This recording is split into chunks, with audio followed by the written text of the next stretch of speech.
over, the sun is out, and it's time to get the American muscle cars on track for Trans Am 2022.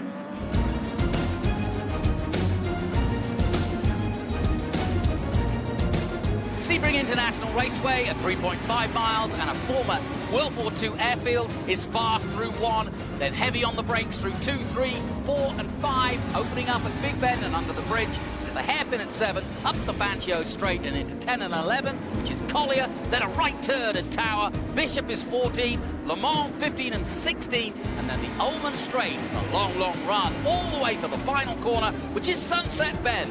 That is a lap of Sebring International Raceway.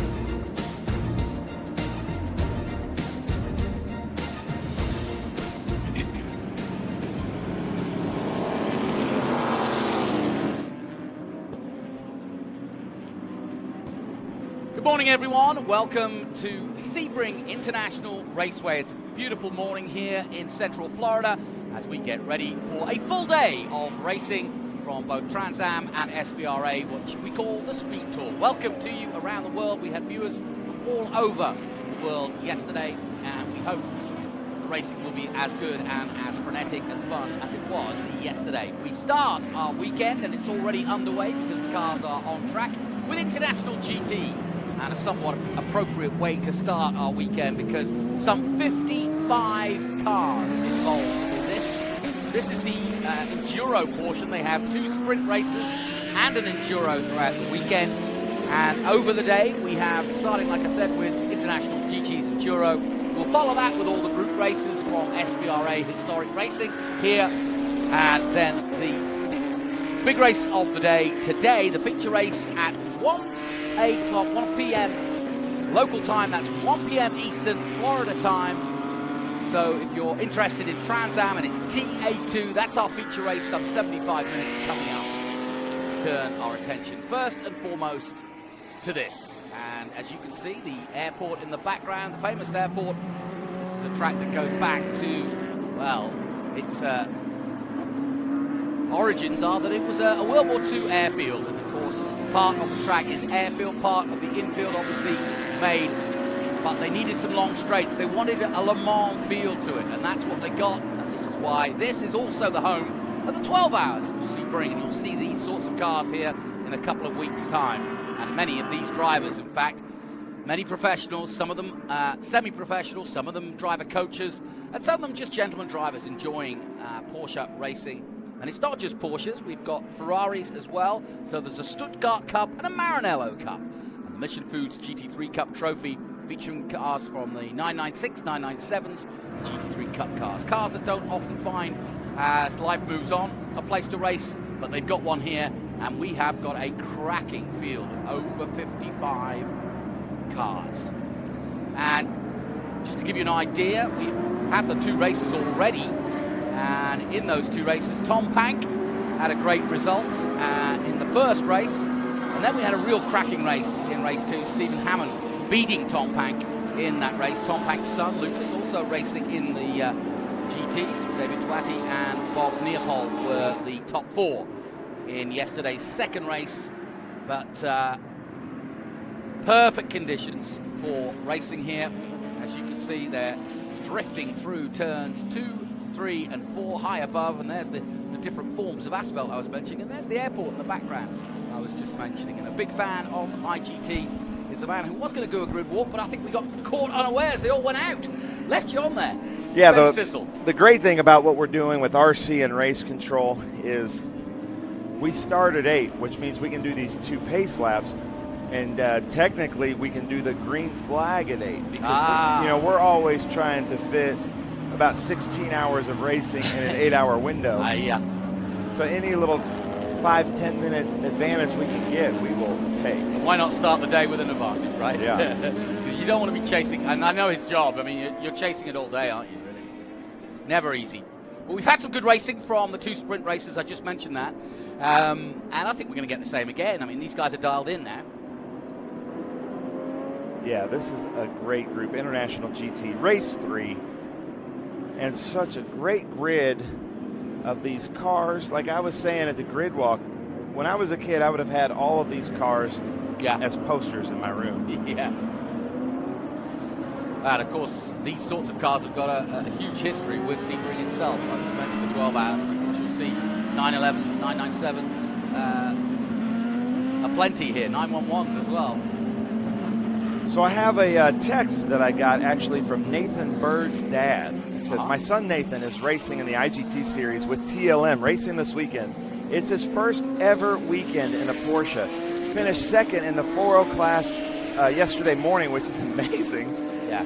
And he's sharing a car with David Tuwadi, who David Tuwadi and the TLM group, they brought so much fun to Nathan Bird, there he is. Yeah, I see. Yeah. So he's 22 years old, been racing for 2 years. Wow. That is amazing. Well, that means he's got a big history, a big future ahead of him. That's great. So watch out for the number 68 of Nathan Bird and David Tuwadi. Now, how does it work with two cars? I mean, two drivers. They come in and do an automatic pit stop. I see Mike Skeen is on the roster as well in the number 77 with Mike Mathis. Yeah, we're going to see them changing. They have to come in for a mandatory 5-minute pit stop. And the reason we do that is because with limited crews and safety, we don't want anybody to rush maybe a possible tire change, which is pretty rare. These Pirelli tires are easily will do the Enduro, but it's the fuel. It's the rushing of a fuel change can be, or the putting on the seat belts. So if we don't put them in a rush, that they can take their time fueling, take their time putting on their seat belts, it's just a safety concern. And it's fair for everybody then, because if we did real pit stops, everybody'd have to hire real pit crews that are, trained at this. But we're coming to green right now as we ride on board, I think, with Stephen Hammond. He ducked out yesterday at the green. Let's see what he does here. Here we go then. IGT away and running early morning here at Sebring. What a great start. What a beautiful sight too. 55 cars. Majority of which are Porsches, but we've got the odd Audi out there as well as several Ferraris. So here they are going into Mission. Pank. Oh, Tom closed the door on Steve Hammond. Now that was great driving by Stephen Hammond. He knew that Tom Pank had the fender on him, gave him the room. It was a great pass by Tom, but I give all the credit there, Steve Hammond, for letting that happen. Collected himself, and look, he lives to drive another lap, and he's passing Tom Pank right back there. Steve Hammond, hats off to you, buddy. Yeah, these two are really going at it, and they have been all weekend, and this front four, again, starting to form. I love that piece of string he's got in there. You can really see the G-force working. Yeah. When that string is hanging down, it means it's going nowhere. When it's going from left to right like that, that's the G-force that's acting on him in terms of what it's like to be inside that car. So it's a good indicator. Yeah, you're Pank right. Under pressure. Now the tree that was hanging from that string, the air freshener, that's fallen off. Gone. Yeah. Well, they removed that for weight, maybe. Maybe. Who knows? But there's the car, Stephen Hammond. Really great showing. The 4-liter class. He had a great showing with his dad at Daytona. And glad that he's back more with us racing because, man, that guy can put on a show. I mentioned the fact that we've got professional racing drivers, we've got semi-professionals and even instructors out there. But when you see the likes of Guy Cosmo and a few other big names that, Skeen and so on, you really get a feeling that if a man's out there, for example, you get a real feeling that this is not just a gentleman's race at all. There's some really good pedals out there. Yeah, the number 119, Chris Ruppel and Eric Zitza. Eric Zitza of Zotz Racing is one of our best Porsche drivers in the paddock. Looks like we're under double yellow. Yeah. Yeah. Confirmation, there's the caution. Turn 1. Oh. What happened here, do you think? That's a weird one. He may have got a touch there and got turned around. Yeah, the debris at turn 1 indicates metal to metal, and then the fact that it was a high-speed contact because the debris field is quite a bit further than the car. And that's what happens. It's a really wide turn 1 that then funnels down to. So you come into turn 1, about 6 lanes. A couple of cars coming in. Now, is there a pit window of actual for the official pit stop, or can they come in any time? We'd have to ask Ken that. With SVRA, you have to do 2 laps before you can pit. So right now they would be breaking the rules, but I think International GT, it's pit whenever. And so some of these, like Mark Matisse, for example, if he was to come in, his partner Mike Skeen, TA2 champion, we're going to see. So see, they're not in any kind of hurry. No. They've got a stopwatch. And well, they're just telling them, here's what I'm doing. So early, a lot of these Porsches, they don't have to refuel. They don't have to change tires. So he's going to pit now because pitting under caution is not full-time speed. So that's a good strategy if it works out, because if it stays green the whole time, he should win by a lap if he's on pace. Yes, good point. So there you see on the top left-hand side of your picture, Stephen Hammond, winner already yesterday, David Tuati, and Nathan Bird, the man you were talking about, in second place. So what a introduction he's having. Pedro Torres in third place, Reg Williams is looking for a good result, currently in fourth place, Juan Feyen in fifth, and Chris Ruppel and Eric Zitza. What a great name. Yeah. Team Zatz. Zitza. And there is James Hammond in seventh, Stephen Hammond's dad. But we're off.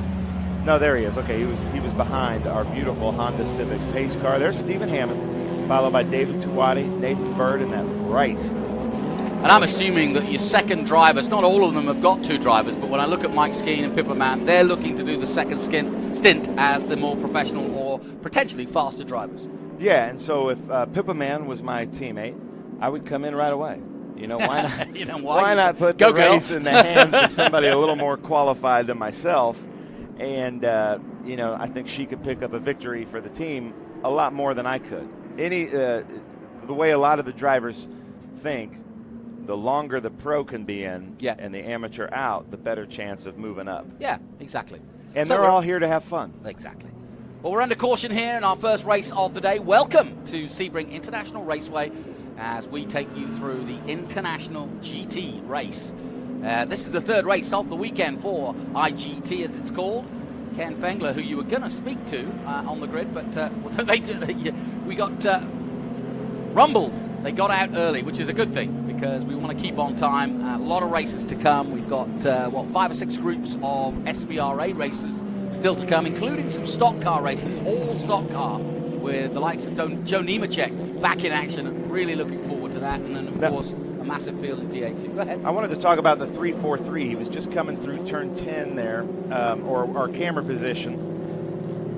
Number 343, Jimmy Adams in a 2014 Porsche GT3 Cup car, Featherlight paint scheme. He is the owner of Featherlight Trailers, the best trailers in the business. Like, I've pulled Featherlight trailers. They make it so much easier. They track straight, and the weight on these Featherlight trailers make it so much easier. So if you are in the market to buy a trailer to haul your race car, make sure you look at the Featherlight trailers because your truck's engine and transmission will thank you for it. So this is one of the leaders, Bob Neopol and Lonnie Pechnik, in the pits at the moment. So, like you say, if the theory is right and they get out there while this caution's on, that's going to be a good hot seat. So, when we go back to green, they're going to look 2 laps down, but you're going to see by the end of this, they might be 1.5 laps ahead. It's all just working out the math. So if they're doing, let's say, 2 minute and 5 second laps under race, and here they're doing 4 minute laps under pace, it's going to make up, the math is going to work out itself. Now, if we go to full course caution again, it might be a wash. Look at that, they're putting the old cooler. He's not sweeping up leaves. Yeah. He's just cooling his driver down. Yeah. I just saw the hand out of the Honda Civic telling the drivers that there's one more lap of caution to go. There's obviously a lot of metal and debris down at turn 1. That's why we're under caution. We haven't seen the incident yet, but it's obvious that one car at least was involved in a little fisticuffs, a little touching, because, as you say, a lot of debris on track. And we're approaching that incident right now. And as you can see, as they pass our commentary position, they are still under caution. Yeah, you can hear the blowers. And International GT is not about metal-to-metal contact. That's a really unfortunate. It does unfortunately happen, especially with a group of 51 cars. Yeah. But this group is a clean racing group, sportsman racing, lots of fun. So it's unusual to have a metal-to-metal contact. What like a beautiful sight, Ben. GT. I mean, I've watched Porsche racing around the world. I've done a lot of Carrera Cup stuff, but I've never seen a field this deep. Okay, Amazing. so they're starting to come in. There's the RS1 and the Stuttgart Cup. RS1 is one of the big teams here. That's the number 12. Again, no real drama, so this caution causing a little bit of chance for a little deviation to the race strategy. So speaking of, this is Joe Rizzo in that number 12 and Spencer Pumpelly. Oh. So that's a pretty big name about to jump into that Stuttgart. So if Spencer Pumpelly's jumping into that Stuttgart Cup, I've got a feeling that Spencer's probably just warming up for the 12 hours. I just got word from the radio that 67 may have come out ahead of 72. Okay. So we'll have to see. So yeah, we're in the 72. So we have a new leader, but not. He's a lap down, but he's out front. Yeah. But man, the strategy of getting him out front is going to really work out because he should be faster. He has a free track to move up through the field. That nice job by Bob Neopol and Lonnie Pechnick's team. But did Lonnie get in the car? That's the question. I didn't see a driver change, so I presume that Bob Neopol's still in the seat. But what they can do now is they've already done their 5-minute change, so they can come back in and do a driver change in as fast and as safely as they can and go back out. I see. Well, the sun came up. We had a little bit of a misty morning, early doors, as they say in England. And, yeah, it blew off very quickly, and as you can see, the white sunshine coming out. It's been very dry here in Florida, and it's very dusty offline. That was a factor yesterday. And, in fact, you were saying that even the photography roads are dusty, and that's blowing dust onto the track as well. But if you saw some of the qualifying up last night, I'm thinking of Connor Zilic, he hit the dirt and really threw up a real rooster tail of dirt offline. So I think that's a factor to watch out for today. Still under caution then in our first race of the day, IGT. This is their third and final race of the weekend. Tom Pank winning race 1 and Stephen Hammond winning race 2. I would have said that this probably should do it. We'll see as we go down the Almond Straight whether... The lights are off the pace car. And let's see if Stephen Hammond can get by Bob Neopol, because it's going to be a huge strategy. But Bob Neopol with that car, the GT4R, instead of the GT4 that Stephen Hammond is, should have just a little bit more power drive. Here we go then. The pace car has signaled that it's coming into the pits and therefore will be racing after this. Here he comes. He will jink right, and he does. And now it's up to the 67. Now look to the left for the green flag. It waves now, and away we go. Once again, International GTs. Beautiful sound. Neopol is not pulling like he should be. And look for the 68 to duck in there. Stephen Hammond staying right on the rear. This could be a war of strategy as we look there at the 27 of Bob Wyson. And we go on board with the second place man, and this is the weaving through 3, 4, and 5, and coming up to the bridge at 6, and Big Bend is next. And the next overtaking position is that hairpin. We've got 44 minutes to go of the 1 hour, and like we said, a compulsory pit stop. So the whole field now driving towards that last hairpin moment of braking, and one of the Ferraris dipping out there and going up the inside. That's the 17. Juan Fayen. Yep. Beautiful car. 2021 Ferrari 488 4-liter. Yeah, we got a 458s and a 488s out there. And down the Fangio straight and into 10 through Collier and 11 and coming up to Tower.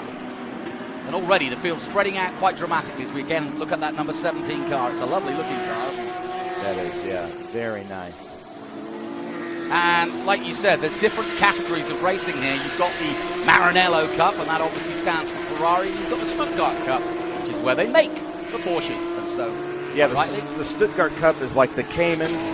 And then we've got the Mission Foods GT3 Cup Trophy, which are the more Porsche 911, the Cup car. Yeah. And then we have usually some exhibition. So if you're watching right now, Bob Neopol, the person that looks like he's leading the race, is actually a lap down.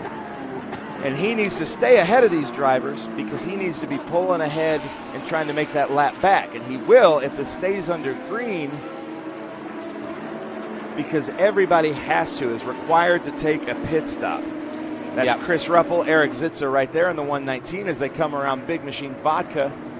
Spike Cooler, turn 17, side by side there. Oh, that was a little too close for comfort. Yeah, I didn't like that. That's Reg Williams, really good driver in the 008. Look at those wheels. Beautiful wheels. Fixie Wheels just came in as a sponsor of International GT as our beautiful cars go into Mission Foods Turn 3. So I'm going to keep an eye on both Tom Pank and Bob Neopol. I've got Neopol down in 29th position at the moment in Guy Cosmo. That's going to be interesting. Just behind them, Jody Miller and Pippa Mann car. And Matthias and Skeen car just behind them at 31st. So there's some interesting combinations a lot further down the field than you'd expect. But things could change quickly with that pit stop. Look at that. This is just really fun racing to watch. And Miller in the Pippa Mann car. The number 3, that's a 2018 Porsche GT3. I don't know if there was a driver change, but look for Pippa Mann, who was just with us at Daytona. Yep.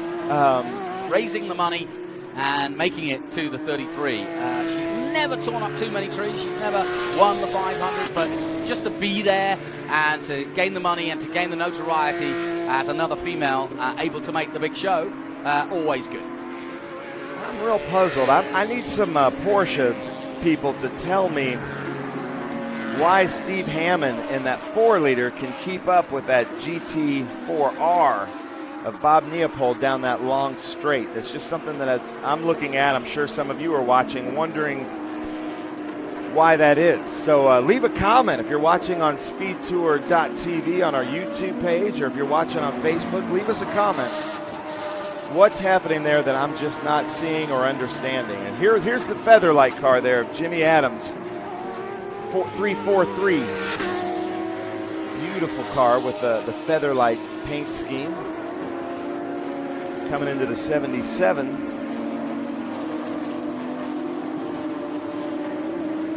It's almost one note sound out there, isn't it, with all those Porsches? Haven't seen the Audi yet. Yeah, Geronimo Guzman, we're missing you. I don't know. I saw him last night. He didn't mention that he wasn't going to be out there. I don't know what's happening.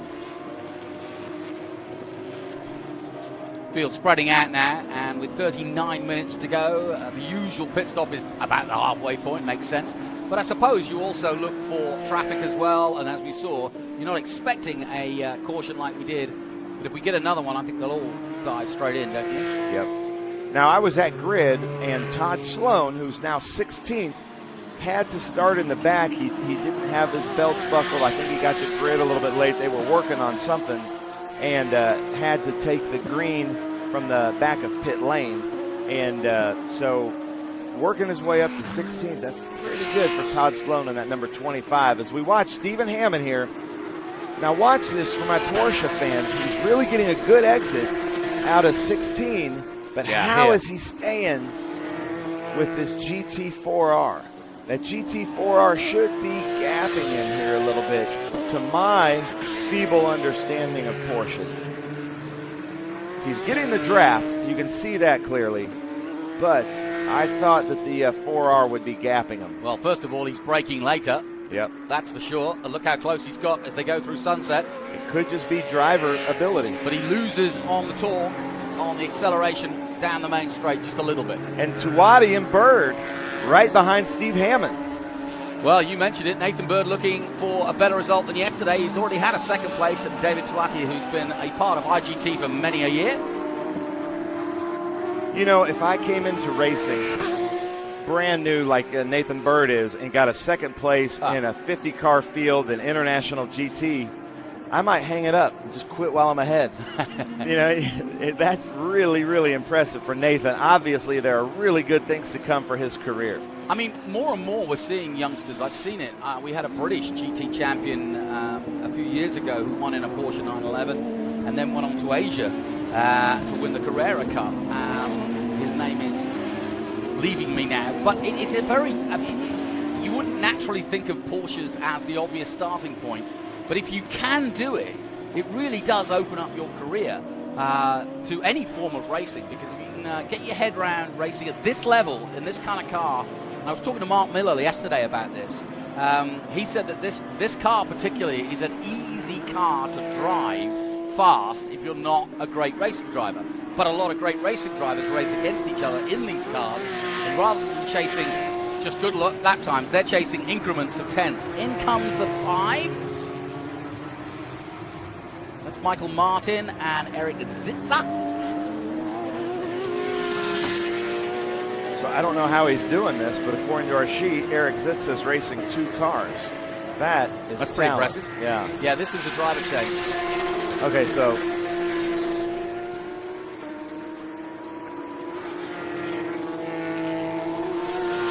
sorry, ladies, I'm trying to make sense of this, but you can see Steve Hammond trying to duck out there. And David Tuwadi, look at the plane in the background. Nice. Nathan Bird, that car is really staying with Steve Hammond. So I believe David Tuwadi started the race.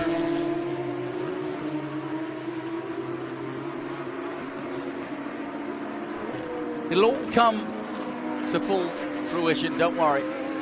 Todd Sloan currently in 14th position. Lucas Bank, Tom's son, just starting out as well. He's in 15th at the moment. That's a much better showing from him compared to the previous 2 races. And still in the top 10, John Reisman, who had a pole position for the first race. He's in 9th. In fact, he's doing some SVRA racing as well. He's in 9th position at the moment, just ahead of Marcel Fayenne. Tim Savage in 11th. Javier Ripoll in 12th. And there he is, Reisman, in that Interlaken Inn livery red and black car. He is one of the sponsors and marketing partners of the International GT Series. Has a really nice resort hotel right near Lime Rock Park in Lakeville, Connecticut. Beautiful facility. So if you're coming to Lime Rock with us for the Memorial Day Classic, look there to spend the weekend. You will have a great time with John and Paul Reisman. Interlaken Inn.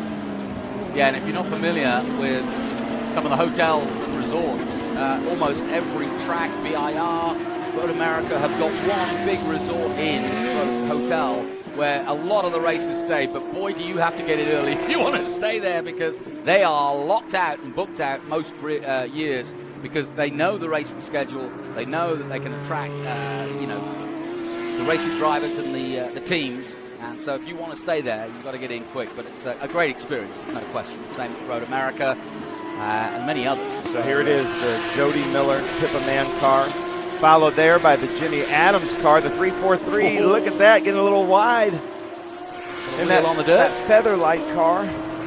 And that car, actually, Jody Miller and Pippa Man just doing a 2:13.4, their fastest lap of the race. Look at how rough that is. Coming through 17, there's just a couple of places you can put your wheels that doesn't get rough, and if you miss it, it can really upset your handling. Headlights on then for Stephen Hammond. No, that's Neopol. Neopol, excuse me, that's Hammond. Yeah. And then there's Tuwadi and Bird. Coming into Mission Foods turn at Sebring International Raceway. This is a great angle here, great shot. He's taking that late apex to set him up for this part. Now, this is a crazy part. If you don't know anything about Sebring International Raceway, it is a track basically designed to break your car. I was talking to Larry Bishop at MCO Gears yesterday, and they basically have to set up their transmissions to run like 24-hour Le Mans to run a 6-hour race here at Sebring. It's just that Same, rough on the gear. Yeah, they talk about the 12 hours. I don't think you could do a 24 hours here. I think it would just...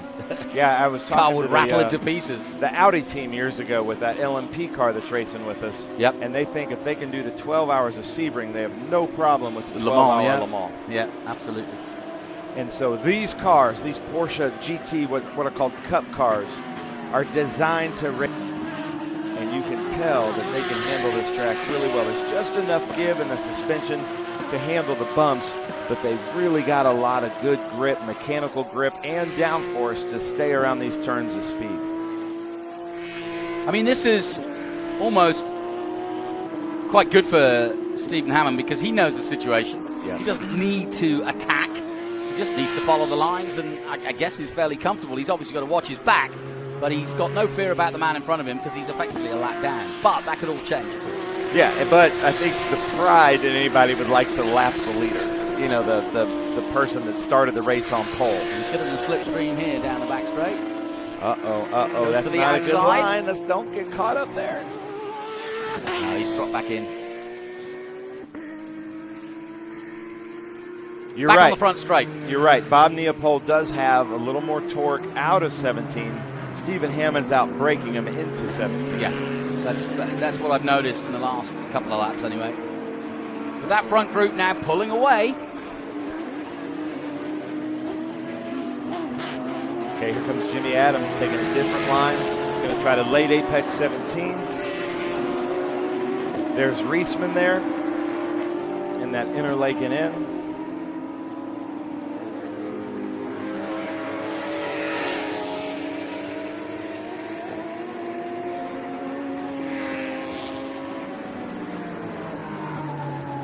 Silver 37 of Jay Smith and Corey Freeman yet to take their pit stop. They start at 10 in the GT4R. A 209.8 they said in qualifying. From Virginia. Right, here you go. Trying to see the number. Looks like 987, 981. Fuel going in and fire extinguisher ready. Safety paramount, of course.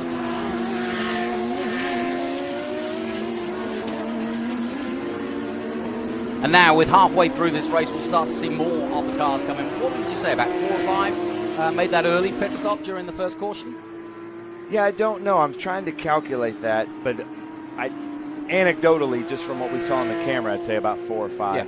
Yep. There's a car there pulled off down in that runaway spot, so we didn't have to go full yellow. Looks like with a mechanical. Didn't get a shot of the car. But there's the 176 of James Hammond. Beautiful paint scheme on that car. Really like that car, followed by Jimmy Adams. Now, I'm assuming the Hammonds are related. Yes, father-son. Which one's which?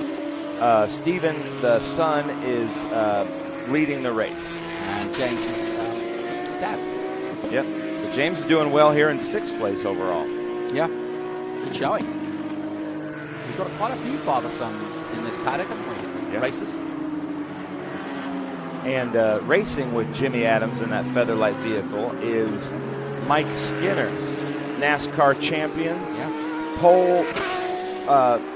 Pole position of the Daytona 500 a few years ago. And then if you watch the Grand Tour on Amazon, yes, he was I didn't the realize American. he was such a celebrity. Yeah.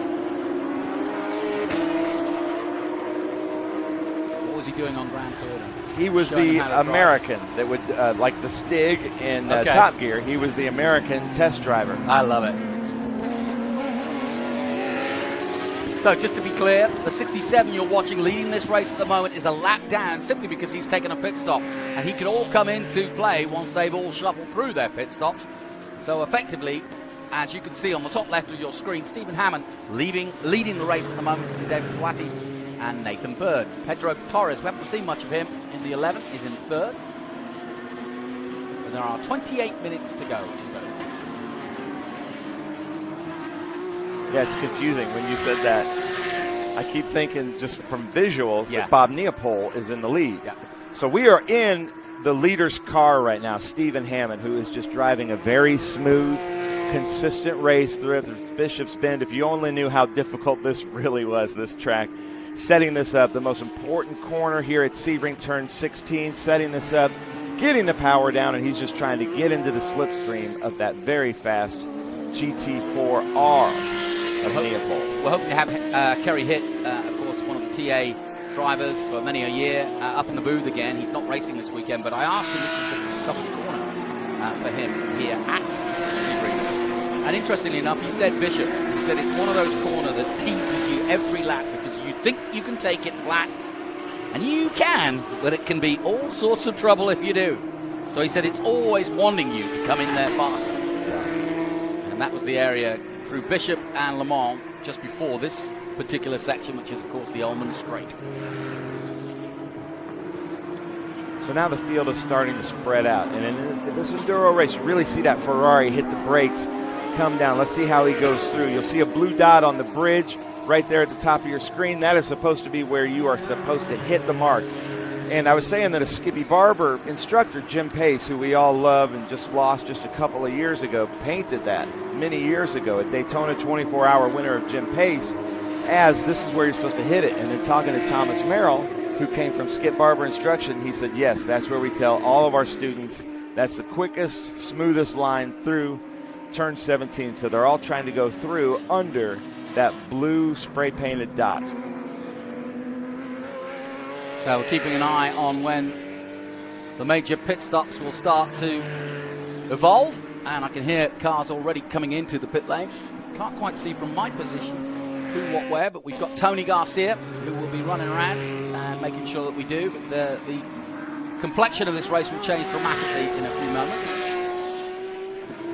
as they come through the hairpin once again at 7. Up Fangio straight. There's Jimmy Adams right there behind James Hammond. Two Jimmys fighting it out. And there's Todd Sloan. Man, nice job, Todd. He's coming in. Looks like we are going to have a tire change here. This is pretty rare, but he might have gone out on scuffs. And the team knows that they've got the chance to put this on. So this might be a strategy that they think we're going to finish this race with brand new Pirelli P0 tires. Well, they are sticker tires. You can see the stickers. But this could change everything. We get a number on that car, Tony, 03. See, Tony is always on it. I love that dude. That is Marcel Fayen, GT4, 2019, Coconut Grove, Florida. I love Coconut Grove, Florida. There's a Cafe Two Tango there that I always eat at.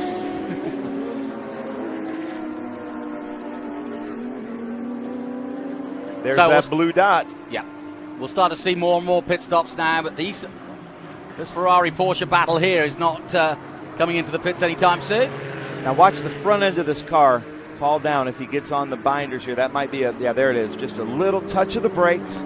That's all he needs. That's a really fast turn 1 as they come down here into Mission Foods, turn 3. Probably the corner, the most treacherous corner this weekend. We've seen a lot of melee happening there. Yeah, and it's certainly taken out a few over the years as well, because it's the heavy braking there, the first heavy braking of the lap. Nicholas Groombridge is the man chasing in the 56, who qualified 24 in that GT 3.8. Here we go with a driver change. This might be Tuwati and Bird, and there's James Hammond coming in. So now we're starting to see it changing quickly. Yeah. So here's the car. James Hammond is in. All right. Let's see what we do here. This is Nathan Bird strapping in. Let's see if we can find David Tuwati, because I've never seen David Tuwati get out of a car unhappy. So who was it that gave you the information on Bird? His dad. Yeah, texted so me. He's tuning in. I hope he's enjoying this. Phone and find. All right.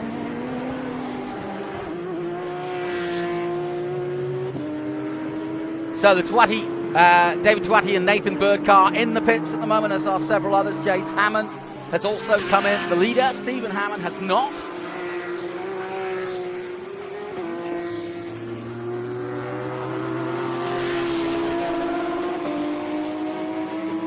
And coming down towards turn 1.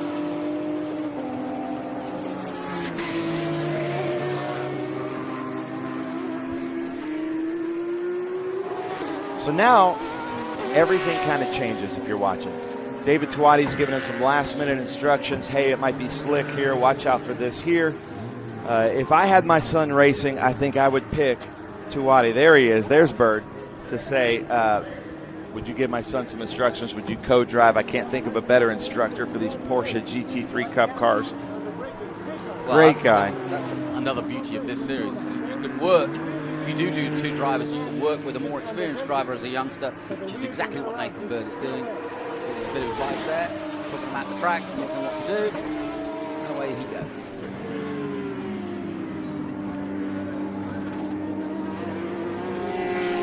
Thumbs up from him, big wave.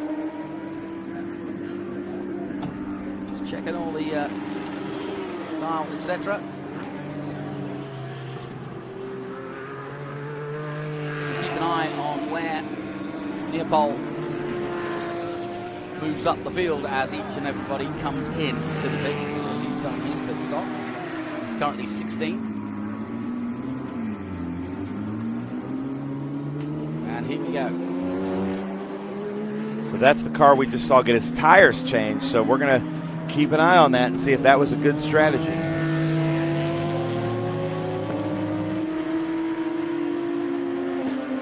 So again, ladies and gentlemen, if you're joining us on our YouTube or our Facebook feeds, please tell us where you're watching from. Tell us who you're rooting for, and give us some insight on these cars. Tell us what you're seeing. I know that we have a ton of Porsche and Ferrari experts out there. So tell us some of the insight that you're seeing, and we'll announce it and see if you're right. They are about to head out. That was the second place team. Waddy and Bird, the doors were closing. I think they are ready to get out there. Neopol now up to 8th position. So it could be a gamble that's paying off at the moment.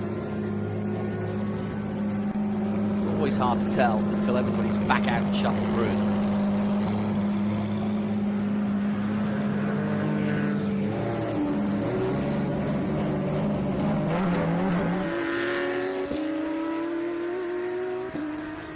So here's your current leader on track, at least, but he's currently in 8th position because he's done his pit stop. So he's effectively shuffling through the order as the others come in. Away goes the 68. And remember, they left in, they were in 2nd place before the pit stop shuffle. And likewise, the 176 getting ready to go out. James Hammond, he came in early too. But we've had pit stops very early when we had that caution. Neopol. Will he come in this time?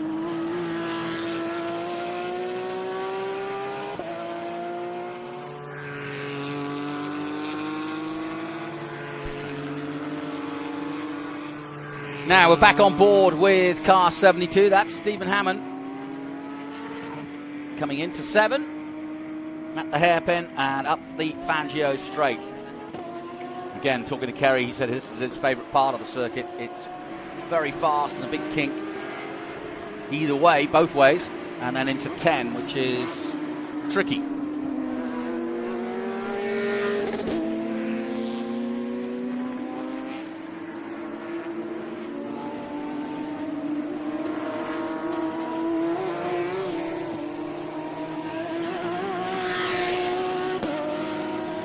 So at the moment it's Javier Ripoll leading the way, Tom Pank 2nd, Juan Feyen in 3rd, and Thomas Ballister now moving up to 2nd place ahead of Tom Pank. John Reisman. So now we're starting to see some familiar names. Andy Pilgrim, who won here in this race last year in 7th position. Bob Neopol, Guy Cosmo just behind them. And they now move up to 4th place as the pit stops start to shuffle through. It's going to be an interesting last 15 minutes to this, that's for sure. Yeah, so as you see now, Bob Neopol and Guy Cosmo have moved up to 4th place. So their pit strategy's working. There he is, right there, Nathan Bird. Let's see if he can work his way back up through. And there's Stephen Hammond, who was leading, but came into the pits. Mark Matisse and Mike Skeen in the top 10. You can't ever count out Mike Skeen, as we've learned. Nor Pippa Mann in 11th there with Jody Miller. Yeah, Mike Skeen doing double duty. He'll be in action, on the feature TA2 race, but that's later in the day, so this is not a problem for him, no question. He's got the time and the energy probably to rest up and get ready for another 75-minute race in a Trans Am, which is no mean physical feat. And now Tom Pank picks up the lead. There goes Reisman in the pits. Mark Mathis, Mike Skeen's car, the 77. Hey, Michael Woodall's watching from Nashville, Tennessee. Michael Woodall, I'm in Franklin, Tennessee. Welcome. So that was Juan Feon just going out in the number 17. Good. Welcome, Tennessee. We've got somebody from Maine rooting for Pippa Mann and David Tuati's teams. Wilmington, North Carolina.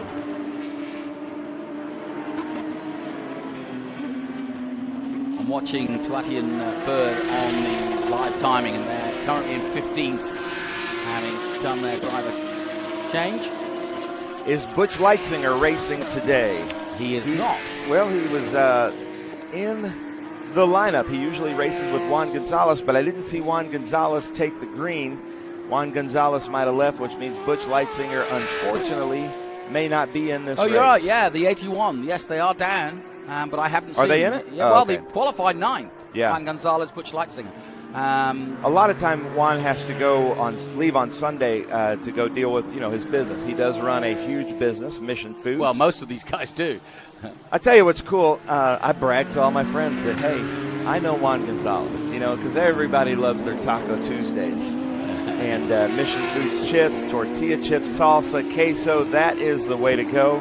If you also enjoy your Taco Tuesdays like my family does. And we love having Juan Gonzalez here, but understand he's got a busy schedule. There we are with Stephen Hammond.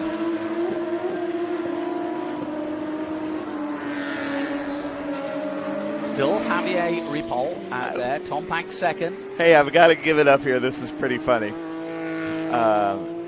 T. Osborne writes, do pit crews have to wear safety shoes? Now, T. Osborne, I got to tell you, I just texted some staff and said, hey, from where I'm sitting, some of the crews are breaking the SVRA Enduro rules. Now, I'm not sure if International GT operates under different rules, but that's a keen eye from T. Osborne. What were they wearing? So, T. Osborne, if you need a job with SpeedTour, we might need you to apply. That's Russell Wittenberg in the 33 in the Cayman.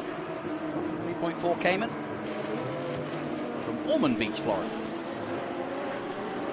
So what did you spot? What shoes did you spot? There are some people wearing fire suits at their waist. Supposed to wear the fire suits over their shoulders. There was one wearing some questionable shoes. So we'll see. I wish Ken Fangler was up here to clear this up with us. 188, that was Thomas Ballister just going through in the GT3. And Tom Pank, we got to give it up for Tom Pank. I love hanging out with him. Just so much fun. Great crew. Kurt and his team at Ultra Performance do a wonderful job preparing these cars. Lucas Pank is out there racing. I think Lucas Pank just anecdotally might have gotten caught up in some of that melee early on in the race in turn 1 because I saw him come way back. Look at the window cleaners. Now that is a proper fire suit, helmet. That team is following the rules as I understand, except that man doesn't have gloves on. He's supposed to have gloves on. So T. Osborne, you seeing the same thing I'm seeing here? No gloves. He's got the helmet. He's got the goggles. No gloves. Wow. Shoes look okay. Tough Sunday morning for some of these guys with your eagle eye. I'll tell you what. I don't know if the commentator's supposed to be handing out penalties.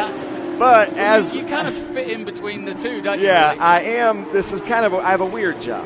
I'm a race official, but also a commentator. Now, he has his gloves, so maybe there's a loophole that I'm unaware of in IGT that the person fueling has to have gloves, buckling in has to have gloves, and maybe the window washer does not. But to my recollection, you're supposed to be having gloves. Look, Fixie Wheels coming in as a new sponsor there. We absolutely love that. Tony giving us that sound. 3.8. Good stuff. And now the crew's yelling at him. We're listening to the live stream, and you're supposed to have gloves on. That is Javier Ripoll is the car that came in, and of course he was leading earlier. And now he's doing his pit stop, dropping down to 6, and he'll go further down. And that puts Tom Pank in the lead. So T. Osborne is saying he'd volunteer to work for us. So T. Osborne, reach out to us. All right.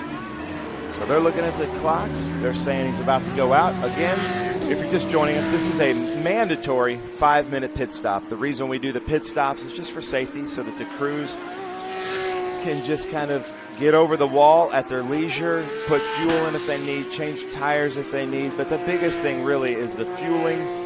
Take your time fueling. Take your time making sure that every single seatbelt is buckled in, the radios are connected, the cool suits are on. You know, this is for the fun of it. You know, so go out there and have some safe, fun racing. And it evens the field. Yeah. Everybody has to do a 5-minute pit stop, and there's some strategy. They start the stopwatch at a certain timing line that we determine at the beginning of pits. It ends at the end of the pits. A lot of the drivers will have the stopwatch there either on their steering wheel or on the roof of their car that they can hit so they can know exactly when to go in and when to go out. Because if you have a 5-minute and 10-second pit stop, you're not doing as well as the people that have a 5-minute exactly pit stop. But if you have a 4-minute, 59-second pit stop, you are penalized. We're watching the 8th place Stephen Hammond in the Martini Hammond car, the all-red Martini colours, or at least Martini stripes, the famous colours, most recently used by Williams. If our great PR team is watching, I'd like you to delete the comments that are in the YouTube feed right now by an OUHPY, please.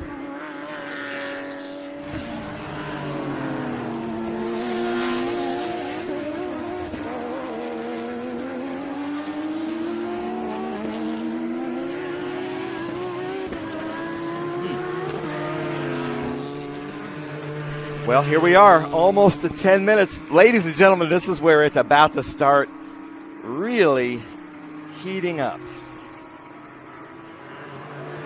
Yeah, this is going to be a good finish between these two. Thank you, Downforce 65, doing your due diligence here on our social media communities. And so we're still showing Tom Pank in the lead according to the scoring, followed by Bob Neapold. But Mark Matisse and Mike Skeen moving up to 3rd place. Yeah, Jody Miller and Pippa Mann in 4th now. They've just done their fastest lap at 2:11.5. So I got to say, it's an honor to be able to say Guy Cosmo, followed by Mike Skeen, followed by Pippa Mann. Makes me feel like a professional commentator. Well, they're certainly professional drivers. Look at that plane fly by. Don't worry, there is an airport here. Yeah, exactly. Before you start worrying. And it is a working airport. It used to be, this is where it got its name or got its start, it was a World War II airport back in the day. The B-17s. This is where they were training. Bombers. For the European theater. They were looking for some long straights, and that's exactly how Silverstone came to be. And so, that's why a lot of circuits have been built now. A cool story, B-17s would have taken off from here and possibly landed at Silverstone. Yes, good point. Very good point. So still looking at Bird right there, really showing his talent in the number 68 TLM Dayglow orange car. So really cool to see what we're seeing here. We've got these professionals, up-and-coming professionals, and Bird might be one of those drivers in 10 years we're sitting around bragging to our friends that we knew him once. Yeah. Well, like you said, you rattled off those very well-known household sports car names here that are constantly at Daytona and Sebring, and even in the case of Mike Skeen, both in IMSA and in Trans Am this year. He's not doing a full season in Trans Am, but he's been picked up by the three-dimensional services team, the former champion, and he's here this weekend to race for them. There he is. Entry, and there he is. There's our leader, Tom Pank, from the state of Maryland with Ultra Performance out of Georgia, running it. Kurt, his mechanic. Very good crew and team. Tom Pank always putting on a great show. So to quote Ken Fangler, how much does Pank have in the tank to finish this race?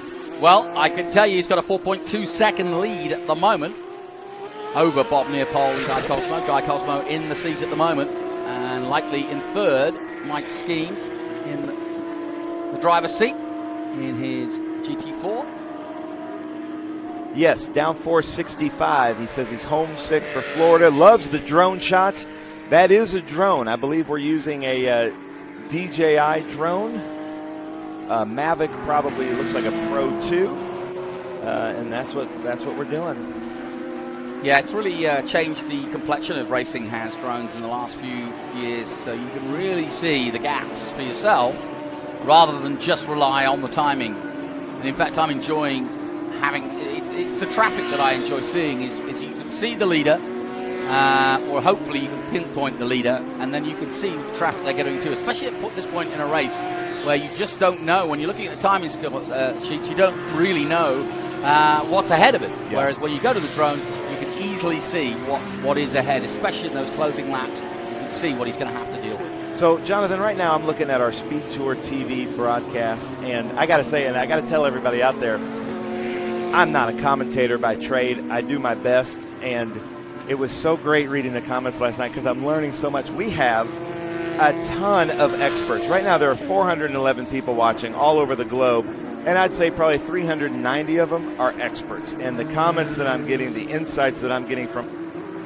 the comment section, thank you guys so much. Keep it coming. Tell us when we get things wrong, and give us some insight. What are you guys seeing? Because the insight that's coming from these experts out there, and if you've ever wanted to yell at commentators, here's your chance, Give us some insight. Tell us to shut up or tell us to talk more about this car coming through right now, that 6.7.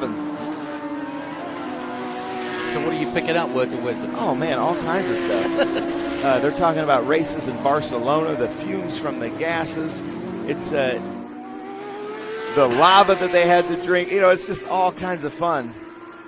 Really fun. We've had some, yes, it is GT3R. It's actually GT3 models. We've got some GT4Rs out there, but this is kind of GT3 Cup racing with Mission Foods. There's so much information coming through. It's like a scrolling Wikipedia over here in the comments section. I can't keep up. But now here we are under 5 minutes to go, under 6 minutes to go here at Sebring International Raceway. Well, maybe I can clarify a few things. 3 different championships, late model Porsches, Ferrari competitors, primarily sportsman drivers and occasional professional drivers, as you've seen, as we've mentioned, in the likes of Guy Cosmo and a few others. We've got the Stuttgart Cup, the Mission Foods GT3 Cup trophy, and the Maranello Cup for the Ferraris. The Stuttgart Club includes 3.4, 3.8 litre Caymans, and the Mission Food GT3 Cup trophies for 996, 997s, and GT3 Cup cars of the last decade. So again, Nathan Bird has somehow moved up to 5th place. That is unbelievable. Now there is, I thought that was Pippa Mann right there behind Tom Pank coming into the shot. I couldn't tell, but if it is, that's striking distance. Yeah, that should be Pippa Mann there that you see coming into Mission Foods turn 3. Right behind our leader, Tom Pank, but for some reason on our scoring, it's showing that Bob Neopol and Guy Cosmos should be between them. So they may have come into the pits. Not sure what's happening, but we will get it all squared away. Well, our graphics on screen do follow what I'm watching on the live timing from Race Monitor. And I've got Neopol now going into 1st place on my timing screens. Okay, here we go. Now we're on board with Steve Hammond. Let's try to stay on this shot as he's in 6th gear. Oh, yeah, no, we got to go to that. So that's the 56. Now he's trying to keep that going. Yeah. That's Nicholas Groombridge. Oh, that's unfortunate. 2014. Here we go. Back to in-car. Thank you, guys. So here we are. You're looking at the right. The green line, that's the throttle. The red line that's about to pop up right there, that's the brake. 4th gear. Hitting these are the paddle shifters. Yeah. And now this is the most important part. A little bit feathering the brakes there, 3rd. Now you're going to see his go up to 4th, up to 5th. Watch his top speeds. 100 miles an hour right there. Steve Hammond. This car looks really good. Look at that. Makes it look standing as though he's standing still, and he's doing 130. That was Something's 77 skiing. I don't know if is he coming in. This is slow for Steve Hammond, but he's outside. He's not coming in. He must have gotten. I think that was just Foley. He got the draft. He started the draft, and that 3-car train just came up and got him. That's the bad thing about these long straights.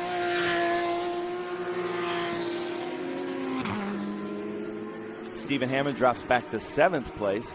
David Tuati and Nathan Bird still in 5th place. But man, these in-car images are fantastic to see what these drivers are going through side by side into 3. I don't recommend that. Good racing though, isn't it? But yeah, so see where his air freshener was there. You could it's a good point, Jonathan. You could really see the G-forces that he's pulling there. Next time I might ask him to put a little lead weight there. We could really see it. So battles aplenty in the closing stages of this. It's been a long race, and we've had one major incident as we watch the 67 of Bob Neopol fighting hard in the closing stages. Now leading this race. Oh, we've got some Go Pippas. Yay, Pippas. Yeah, got a lot of Pippa popular. man. Oh, yeah. She is one of my favorite people in the paddock. And it's so cool to see her, you know, just walking around the paddock, and Mike Skeen and Guy Cosmo, some big drivers. It's such an honor to have these drivers. Butch Leitzinger. I've been a long time fan of Butch Leitzinger. Oh, somebody took to the dirt, and he's gone right off now and into the wall. I think he saved that just before the bridge, and that's a classic place to go off. You just take one wheel onto the dirt. It's so dry out there at the moment that it just starts spinning up immediately. So your leader, Neopol and Cosmo. Cosmo at the wheel and bringing it home ahead of Tom Pank. And Mike Skeen in 3rd, Pippa Mann 4th. Nathan Bird dropping down to 5th, but that's still a good run by he and David Tuati. And Pedro Torres, who had been 3rd, down to 6th now, just ahead of Stephen Hammond. John Reisman is your top 8. We saw the 56 of Nicholas Groombridge stuck in the wall for a bit. Let's hope he's got it going. He's just done his fastest lap too. 1 minute to go then, and all eyes on this car.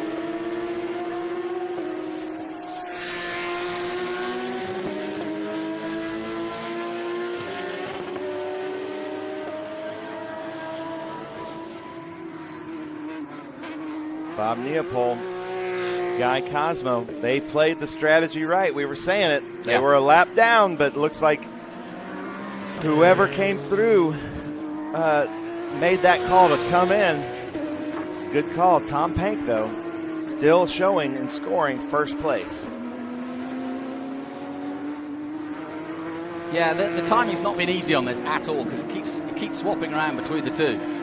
Yeah, it's the difficulty of these enduros. It's tough to keep track of who's where once they pit. So let's see what happens when he crosses the line here. Well, I've got the, it's the last lap board out. There he goes. So Tom Pank must be in the pits, and we should see him dropping down. Could we get a shot of the pits from camera 1? Now, do I see a truck on track? Yes, I do. That's not a good scene. Oh, there we go. Now, if you're wondering why a truck is out there in this race, that is the Sebring safety crew who will do hot pulls. The flaggers around the corner workers will show a white flag telling them there's a safety vehicle on track, and they will go out and pull hot so we don't have to go to full course yellow, which we really do appreciate from Billy and Matt Muha. The safety crew here at Sebring does really fantastic work to keep us racing. He's pulled off track. Billy Kingston. Scary. Final lap then for our first race of the day, the IGT, the International GTs, their 3rd race of the weekend. And we're looking at Tom Pank in that green and blue, bouncing his way through the famous Sunset Bend, as he will take the checkered flag, and does take it. So it was Tom Pank all the time. Bob Neopol is 2nd. Tom Pank will take his 2nd win of the weekend as he takes the checkered flag. A little confusing, I'll be the first to admit. But that's because Bob Neopol and Guy Cosmo took that early pit stop. So we were always kind of second guessing as to who was where. But the timing board's not able to keep up very easily. And likewise, therefore, throwing us the odd curveball. But Mike Skeen, Mark Mathis taking 3rd place ahead of them. Bob Neopol and Guy Cosmo in 2nd. And an excellent 2:07.6, the best time for Tom Pank. And well done to David Tuati and Nathan Bird, top 5, just behind Jody Miller and Pit Mann. Pedro Torres does finish 6th, Stephen Hammond 7th, and John and Paul Reisman in 8th position ahead of Chris Ruppel and Eric Zitza. And then rounding out the top 10, Marcel Fayen in the 03 car.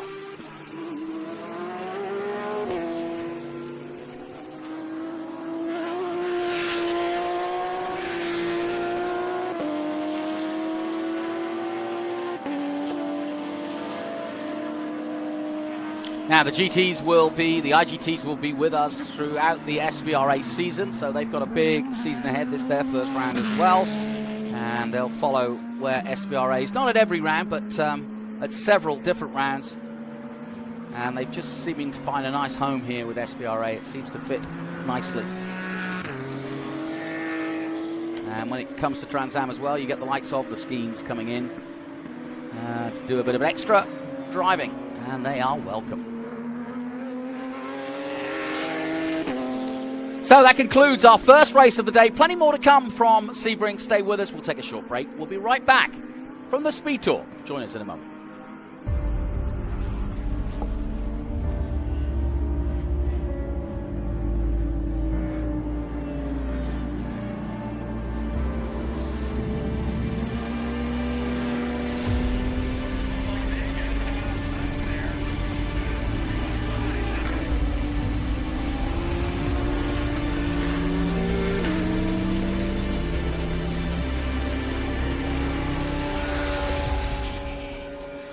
Hungry for SVRA action? Well, the best way to enjoy classic auto racing is with a delicious classic from Mission Foods. Green flag your race-watching snacks with Mission's mouth-watering race day recipes. Try some of our tasty tacos, piled high nachos, fresh chips with guac, and more. So gear up your ride and fuel up those stomachs with delicious Mission Foods. Now that's too fast, too tasty.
Welcome back to Sebring, and a beautiful day here in Central Florida. As you can see from our drone shot, we're giving you every angle we can.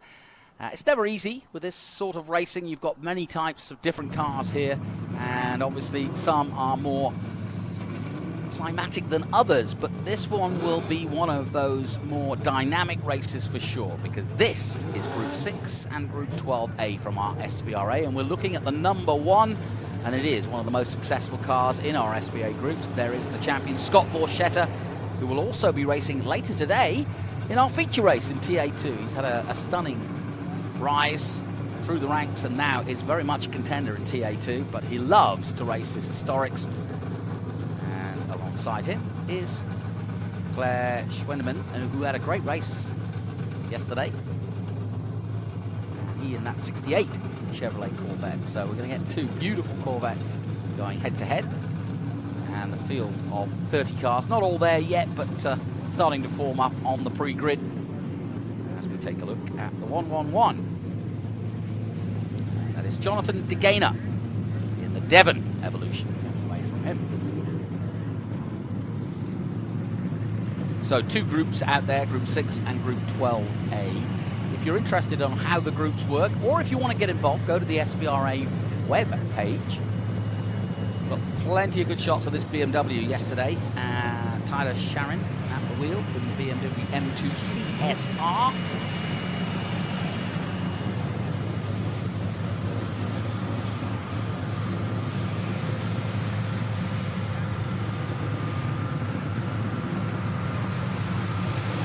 Him in 7th on the grid, Jeff Lindstrom, that Ford Mustang Coupe.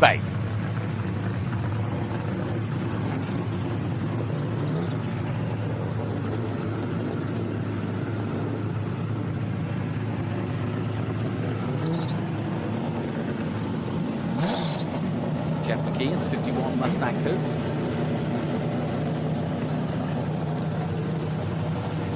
Yeah, we're not going to miss a trick. Gary Moore, Mercury.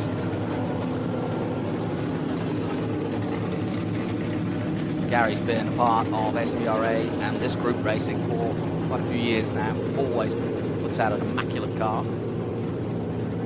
Ivy Motorsports. No surprise that it's Shannon Ivy at the wheel. Come on, Arrow.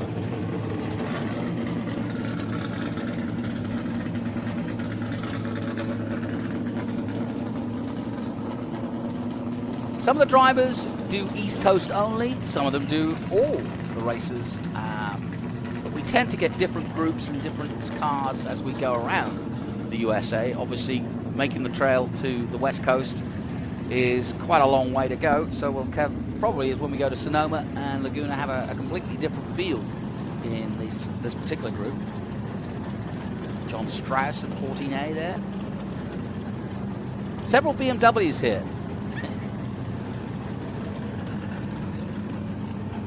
Bill Glavin in the M2.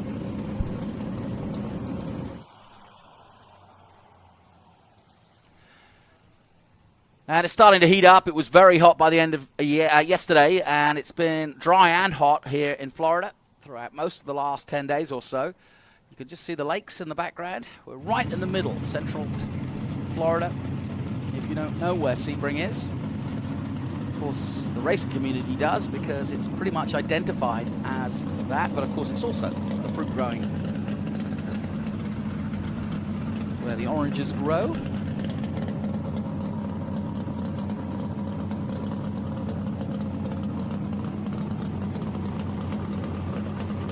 Scott Shadle in the Camaro from 1969.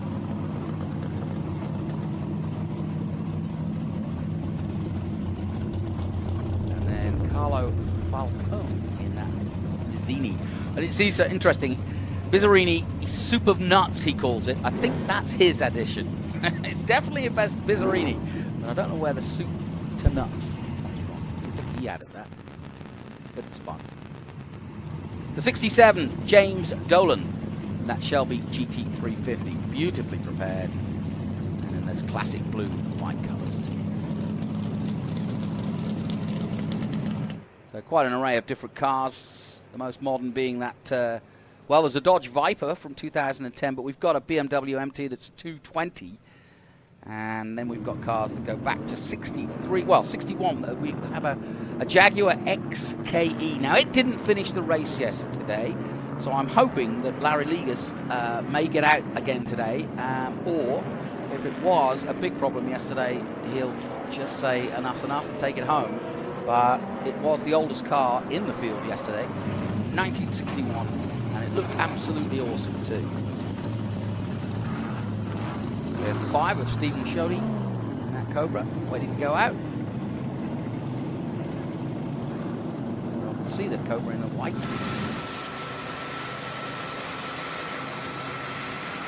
So, just over 30 cars in this first of our group SVR races for Sunday. They raced yesterday. If you did tune in yesterday, we had a great day. Quite a lot of attrition though. There was some incidents and cars, funnily enough, more of the modern car races in the Trans Am and TA. We had several incidents and mechanicals, a bit of oil leaks here and there. And as Ben was describing, hot trucks still on track at the moment, just clearing up any debris or cars that didn't make it from the previous race.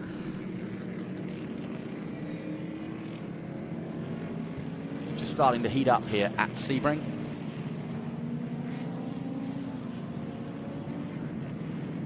And of course, just as we were saying yesterday, the reason why this is such an important venue for Trans Am in particular is it's where the Trans Am series began back in 1966. And although it's not been ever present, it's been pretty much whenever we get a chance to start the season here, we do so. And I think it's the appropriate place. February and Sebring. We'll be going to Wisconsin here in the middle of February, that's for sure. But we will be going to Wisconsin later in the year. Looking forward to Road America. I'll run through Mid-Ohio.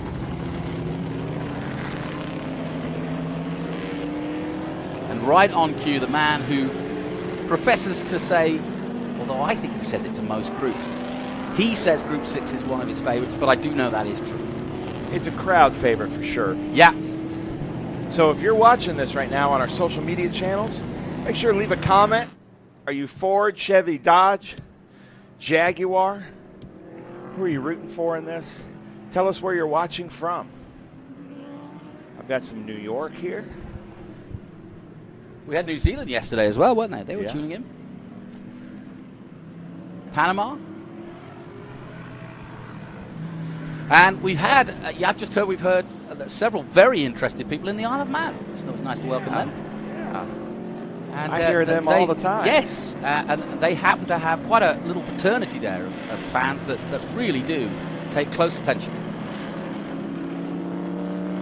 Unless they're on their boats, on a Sunday morning.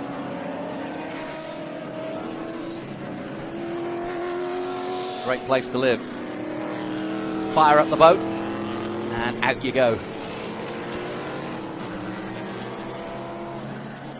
And that is the wont of a lot of the islanders. All right, so we've got Zurich, Switzerland, Romania, Baltimore. But not Baltimore, Romania. You're going to have to tell me how to say this. Northamptonshire, England. Northamptonshire. Germany. That's where Silverstone is, love. North Lancs, UK. Yes, North Lancashire, yes. That's where I'm from. Is it? Aye. Is your mom watching? No, she's living in Texas now, but we talk like this in North Lancs. All right. Well, I dare you to do the whole thing like that. What, in North Lancs? If there's a few MGBs and a few Spitfires out there, I'll talk Lancs for you. That's awesome. So the lights have gone off on the safety car, and Scott Borchetta, you can see coming out of the heat haze. He's totally dominated Group 6 for, well, as long as I've been around watching this sort of racing and enjoying both the Trans Am side of what Scott gets up to in TA2, of course, in that 48 Spike Coolers. Big machine vodka car. But this is his love, this Corvette, this number 1 Group 6 Corvette with the number 1 on. He's actually changed the colours from last year. You were telling us yesterday about that. But he's got some competition as the 37 of Claire Schwindeman, who put on a good fight yesterday, will do the same again. As we've said, over 30 cars involved. Another beautiful Corvette in the back there. That's a bit more modern. That's 002. But it is cool, the juxtaposition with that Yeah. and an older Mustang that has that boss. Both of them kind of have that boss lines. And look at that. Oh, man. It's like a drag race. Scott Borchetta's car lifted up when he hit the gas. Yeah. Did us a nice wheelie. And in the center of the shot there, Jonathan De Gainer in that Devon.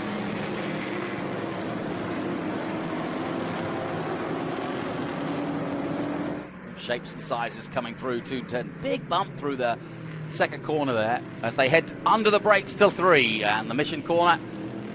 And then they glide through 3, 4, and 5, and then under the bridge at 6 towards Big Ben. And you really do get this view, particularly gives you a real instinct of how the shape of Sebring goes. And then this long run through Big Ben under the bridge, and quite a long run to the hairpin at 7, which is the normal first major overtaking position. Can make it at 2, at 3, I mean. And Gary Moore puts on the anchors. That lovely prepared car. So far, everybody safely through the hairpin. Bizzarini going well. Sorry, I was actually... soup to nuts. We talked about that yesterday. I was texting because we had a question of what power unit is in the Bizzarini, so I just texted his crew chief, Kurt Vogt, who just happens to be the president of the Shelby Club.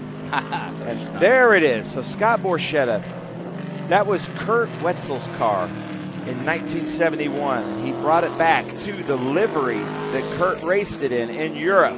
Yeah, and in so, Germany of all places. Yes. I bet that was quite a sight back then. I bet so, yes. Look at that shot right there. But if anybody has any relation to Kurt Wetzel, this car, he was a Pan Am pilot. That was a Tony De Lorenzo car, but not one of the Owens Corning's cars. But we'd love to hear from you.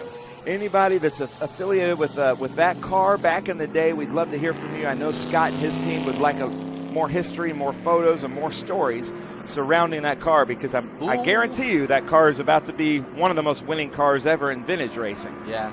Well, somebody just went wide there and hit the dust. In fact, several cars are, but they're not going off.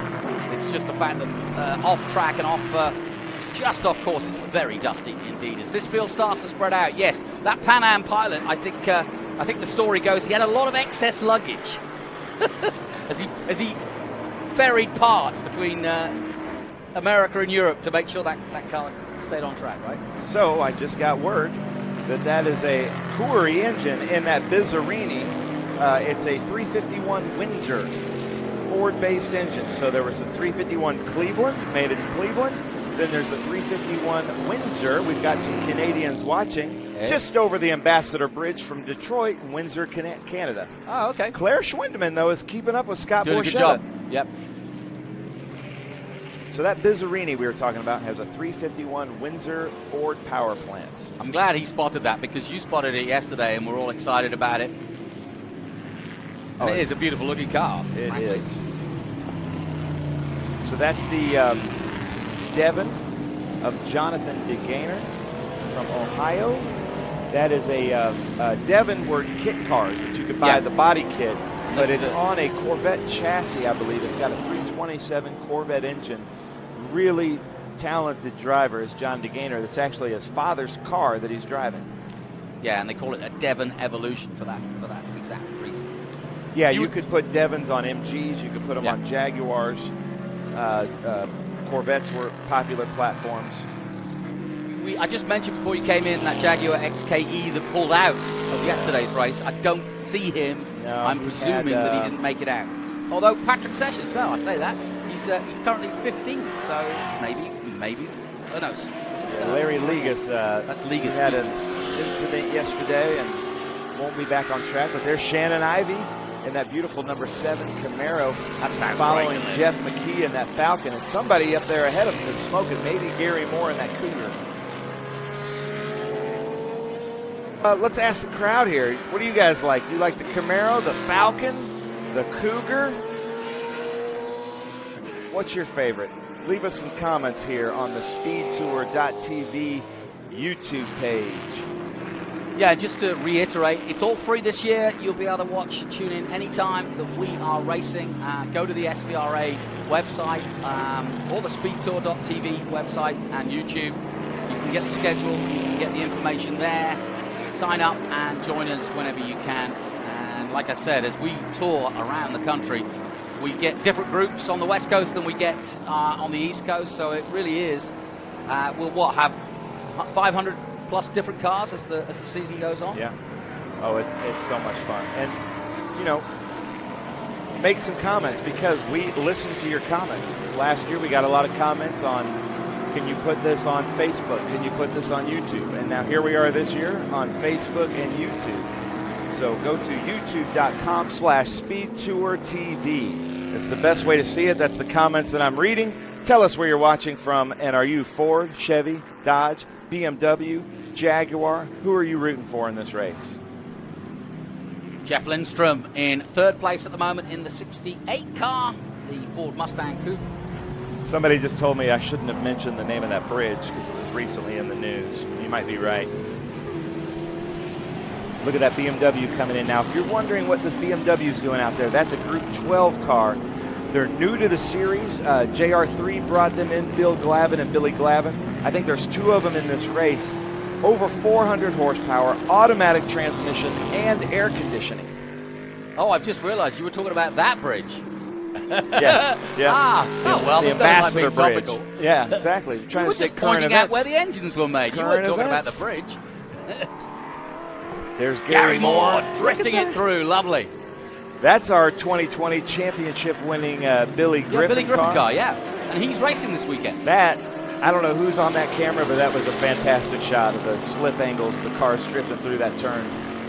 No, you can't do that either. All the cameramen should go. You can't pick one. Can't play favorites. No, and by the way, nice to hear. I know the cameramen do get to hear these comments now and again, but some nice comments on the internet saying good coverage, good drone coverage. It's always nice to see different angles, especially if you've been watching historics for a few years, to see these different angles and to see Sebring in a different light. Every company has a different way of covering, and we certainly enjoy having that drone as an option, and it's been very useful to cover big tracks like this 3.6 mile Sebring circuit. Yeah, so we've got the Netherlands, we've got South Africa. Man, welcome. Luis Guerrera going through. A true global broadcast, Jonathan. I have done a lot of racing in South Africa, or been to a lot of races in South Africa, mostly bike races, but there is a huge racing fraternity in South Africa. Here it is, that Bizzarini. Look at that Bizzarini. Now, he does have a tow strap there hanging out the front. I hope that that's secured. I'm sure. You say it's a Windsor engine. Yeah. He's got fuel coming out, but that's probably the overflow. So it's troubling him.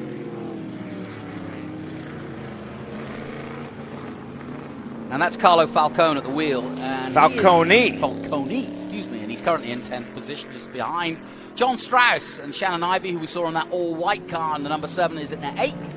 Luis Guerrera 7th. Tyler Sherin in 6th place. And then Jeff McKee. Yeah, that's Scott Shadle. He's been with us a long time. Really great, really well-prepared Camaro. Actually passed him on the highway on the way here. That's my claim to fame. I passed a race car driver. I might have been in my truck and trailer, and he as well. But I guess that makes sense. You're all going the same direction, and you're all going. You recognize the big trucks as they pass by. You recognize the logos, and give a quick hoot and wave. Yeah, it's fun. So let's go through. So Scott Borchetta currently in first. Well, hold on. We got to talk about this number 99. The other beautiful BMW there. Trying to go through my scoring. That's Bill Glavin. Yeah. Chasing that red Ferrari right there, the number 9. You can see the JR3 stickers right there. He and his son with JR3 and HMS Motorsports.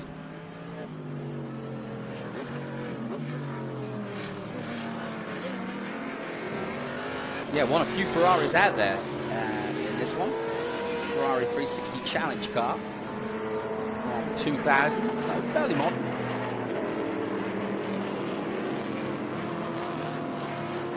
I love the look of that Bizzarini. He's got some. So that is that asbestos wrap that goes around exhaust pipes just to keep it cool. Ferrari. That's beautiful. That's Scott Shadle. No, that's the 36 of John Mulaney, I think. That makes sense. Yeah, because Ferrari he's also 360. races with us in International GT. Yeah. John. Boy, that's going to Mulaney. be quite a busy couple of hours for him. Yeah. Yeah, you're right. He was. And then there is the GT 350. Classic, huh? Yeah, that's a beautiful car. That's Mr. Dolan. And one of my favorite vintage races in the world is the Pittsburgh Vintage Grand Prix. If you've never been to it, it's a street race through the park of Schenley Park in downtown Pittsburgh. And it is just such a fun event. And I believe he's the chairman of that event. So if you're ever in the Pittsburgh area, you need to check out the Pittsburgh Vintage Grand Prix. Good knowledge. And new events in Historics Chattanooga and a few others coming online. And in a weird way, Historics is growing exponentially, isn't it? It's the place to go. It's really fantastic drivers. You build a car once and they never go obsolete. Where in other, race series that you build a car and then 2 years later the manufacturer releases a new car and obsoletes your car. That 66 Mustang, 67 going to be obsoleted. We're always going to want to see that on the track. Yeah, and for many, the actual race on a Sunday is almost, obviously it's the fruition, but it's the work that goes into the love, the work, the fettling that goes into it in preparation each and every week. Getting it to the Saturday or the Sunday, that's where the love goes in. Yeah. And on a Sunday, it's just enjoying that love. Here's the number 11, talking of which, John Strauss. No, excuse me, it's not John Strauss. Take it back. Looking for the 11. I haven't got him on my list. Jim Glass, 65 Corvette Roadster. There you go. Yeah, I'm confused by the same thing, but Paul Figueroa has already reminded us that less than 5 minutes left, so thank you for that reminder from our comments section. Scott Borchetta off into the wind. He's some 16 seconds up the road now from Claire Schwendemann. The two Corvettes, one a Roadster, and that's the second place, red, white, and blue. I've got a lot of comments about that Forza Ferrari out there. Lots of fans, but look at this. This just looks like we're back in time with that Mustang and the Corvette they're fighting. There's Ray Zisa, one of my favorite drivers. Saw him at the Mexican restaurant the other night. It's all about food for me, if you know me. Of course. And 1990 Chevrolet. Yeah, great racer. Has some great races with us. If you look at our social media I'm on our surprised you don't YouTube. eat with Tony. He's all about the food. Yeah, I need to. Look at the American flag there on that 002 car. I just got the word that it's last lap. Well, it will be when Scott comes across the line. Scott comes back by, yeah. 002. I don't see that one on here either. We're having some scoring problems. Hang on, I might go Sorry, back to ladies my and original gentlemen. list.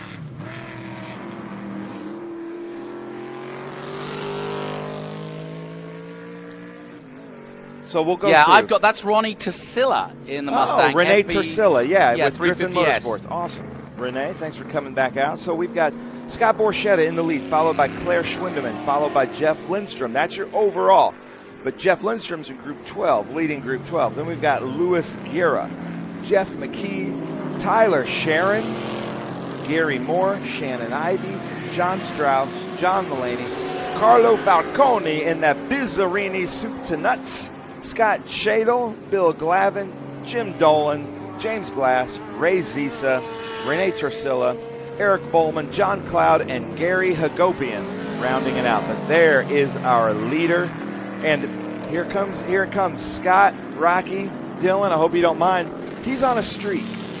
Yes. He hasn't lost a race, they were calculating last night, since I think 2019. And by that, I mean, that's the Ricky Bobby, not like if you're not first, you're last. Yep. Like he has not gotten worse than first place in that car since 2019. It's incredible, really. When Which you some think people it's a could 69 say, car. That's an over 50-year-old car. Yeah. And it's not dropped a wheel. It's not dropped anything mechanical, and it's done every lap that it's raced in, and it's done it at the front. maybe we should have been saying this during the cool-down lap, but I'm about to say, yeah, we are thing. going to put the commentators' mockers on it, and Yeah. I do not want to be responsible for that. But if I were to just do math in my head, that's like probably somewhere between 35 and 50 races. Some people can say and that how many if miles they do would that be? if they do one race every 3 years, you know. But this is like he does almost every race with us. And that's every a lot weekend. of miles for a 50-year-old car. A ton of miles. Brand new paint job on that car. Dylan Hellman sprayed it with that pearlescent whites in their paint booth there in Nashville at the Borchetta Racing Shop. He baked it overnight. This is just a week ago. I think probably about 8 to 9 days ago now. And put it in decals, and here it is out winning both of its races this weekend. That's absolutely unbelievable. Yeah, Scott Borchetta comes out of the tower turn for the last time and heading down towards Bishop for the last time to win this by a country mile yet again. And he's some 19 seconds ahead of the second place man. Jeff Lindstrom still in third.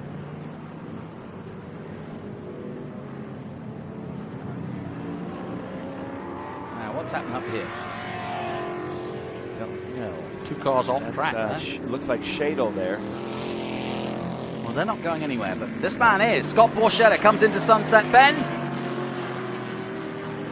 Glinting in the sunshine of Florida. Another impeccable performance by the Nashville man.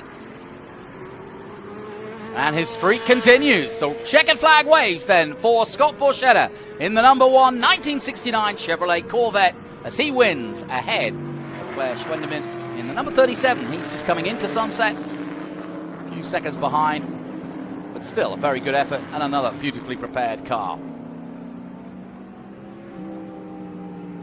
So he takes the checkered flag for second place, and a few seconds behind Jeff Lindstrom in the Ford Mustang Coupe, just behind, not quite coming to shot yet, another Corvette. One more lap to do, but third place man will be coming up soon. And that was Group 6 and Group 12A. And for those interested, we've got Groups 8 and 12B. Give us a hint on what we're going to see in that. Well, another one of my favorite groups, Group 8 and 12B, the B sedans. But right now we're going to throw to commercial. Stay tuned for some great production car racing right after this. Keeping your pride and joy perfect is as easy as 1, 2, 3. Start with Slick Mist Speed Wax. Simply mist on and wipe off for a professional detailer shine. For your tires and trim, there's Lucas Slick Mist Tire and Trim Shine. Spray on and wipe off for better than new look. Then finish her with Lucas Slick Mist Interior Detailer. Just spray and wipe. Easy. Use Lucas Slick Mist Car Care products and she'll never look better. Fast, easy, and professional. Really, it's sort of like having an extra set of hands. Or 3. When the road calls, we answer. Hit the road with insurance that protects your classic for what it's actually worth and save an average of $264. Get a quote today at Haggerty.com. When hours invested become miles enjoyed. Whether you're customizing or building a car from the ground up, Haggerty protects your vehicle with guaranteed value coverage. Get a quote today at Haggerty.com.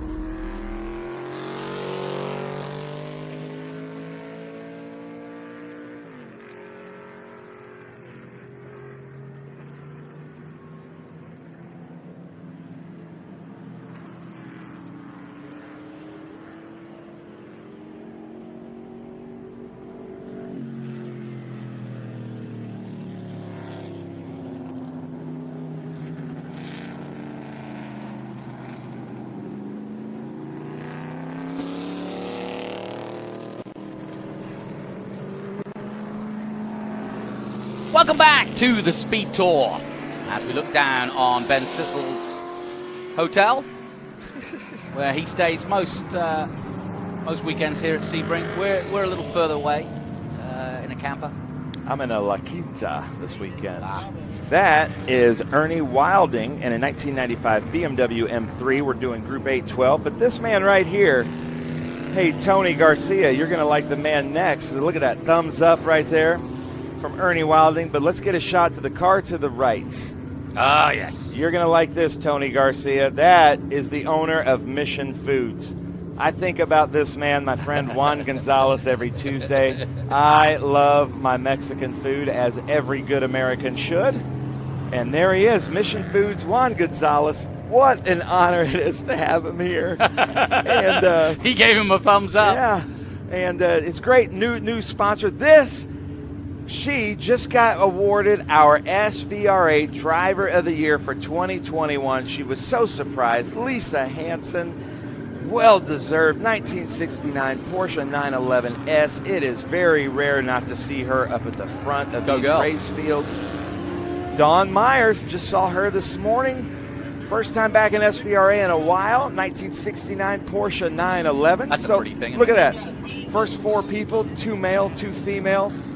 I love vintage racing and all the females that race with us. And just if you're wondering out there, there is no women's T in vintage racing. There is no handicap for women. They are out there racing equally with the men and usually beating all of them. So we love to see that with Dawn and Lisa. Nick Clements in the 81A in the 911S. 1967 iteration. Nice. Yeah. Frank Boucher in the 1969 911S. I asked him the other day how to say his name, and that's what he told me. He said Boucher, because we have another one races with us, spells it the same way, and it's Booker. So I had to ask him. Well, but he likes Boucher.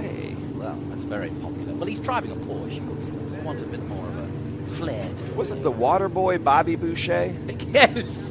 In Adam Sandler movies. So there's the number 11, John Miller, 1989 Chevrolet Corvette in that beautiful dark GM blue. We'll be going to Watkins Glen later this year. We sure will. He waved.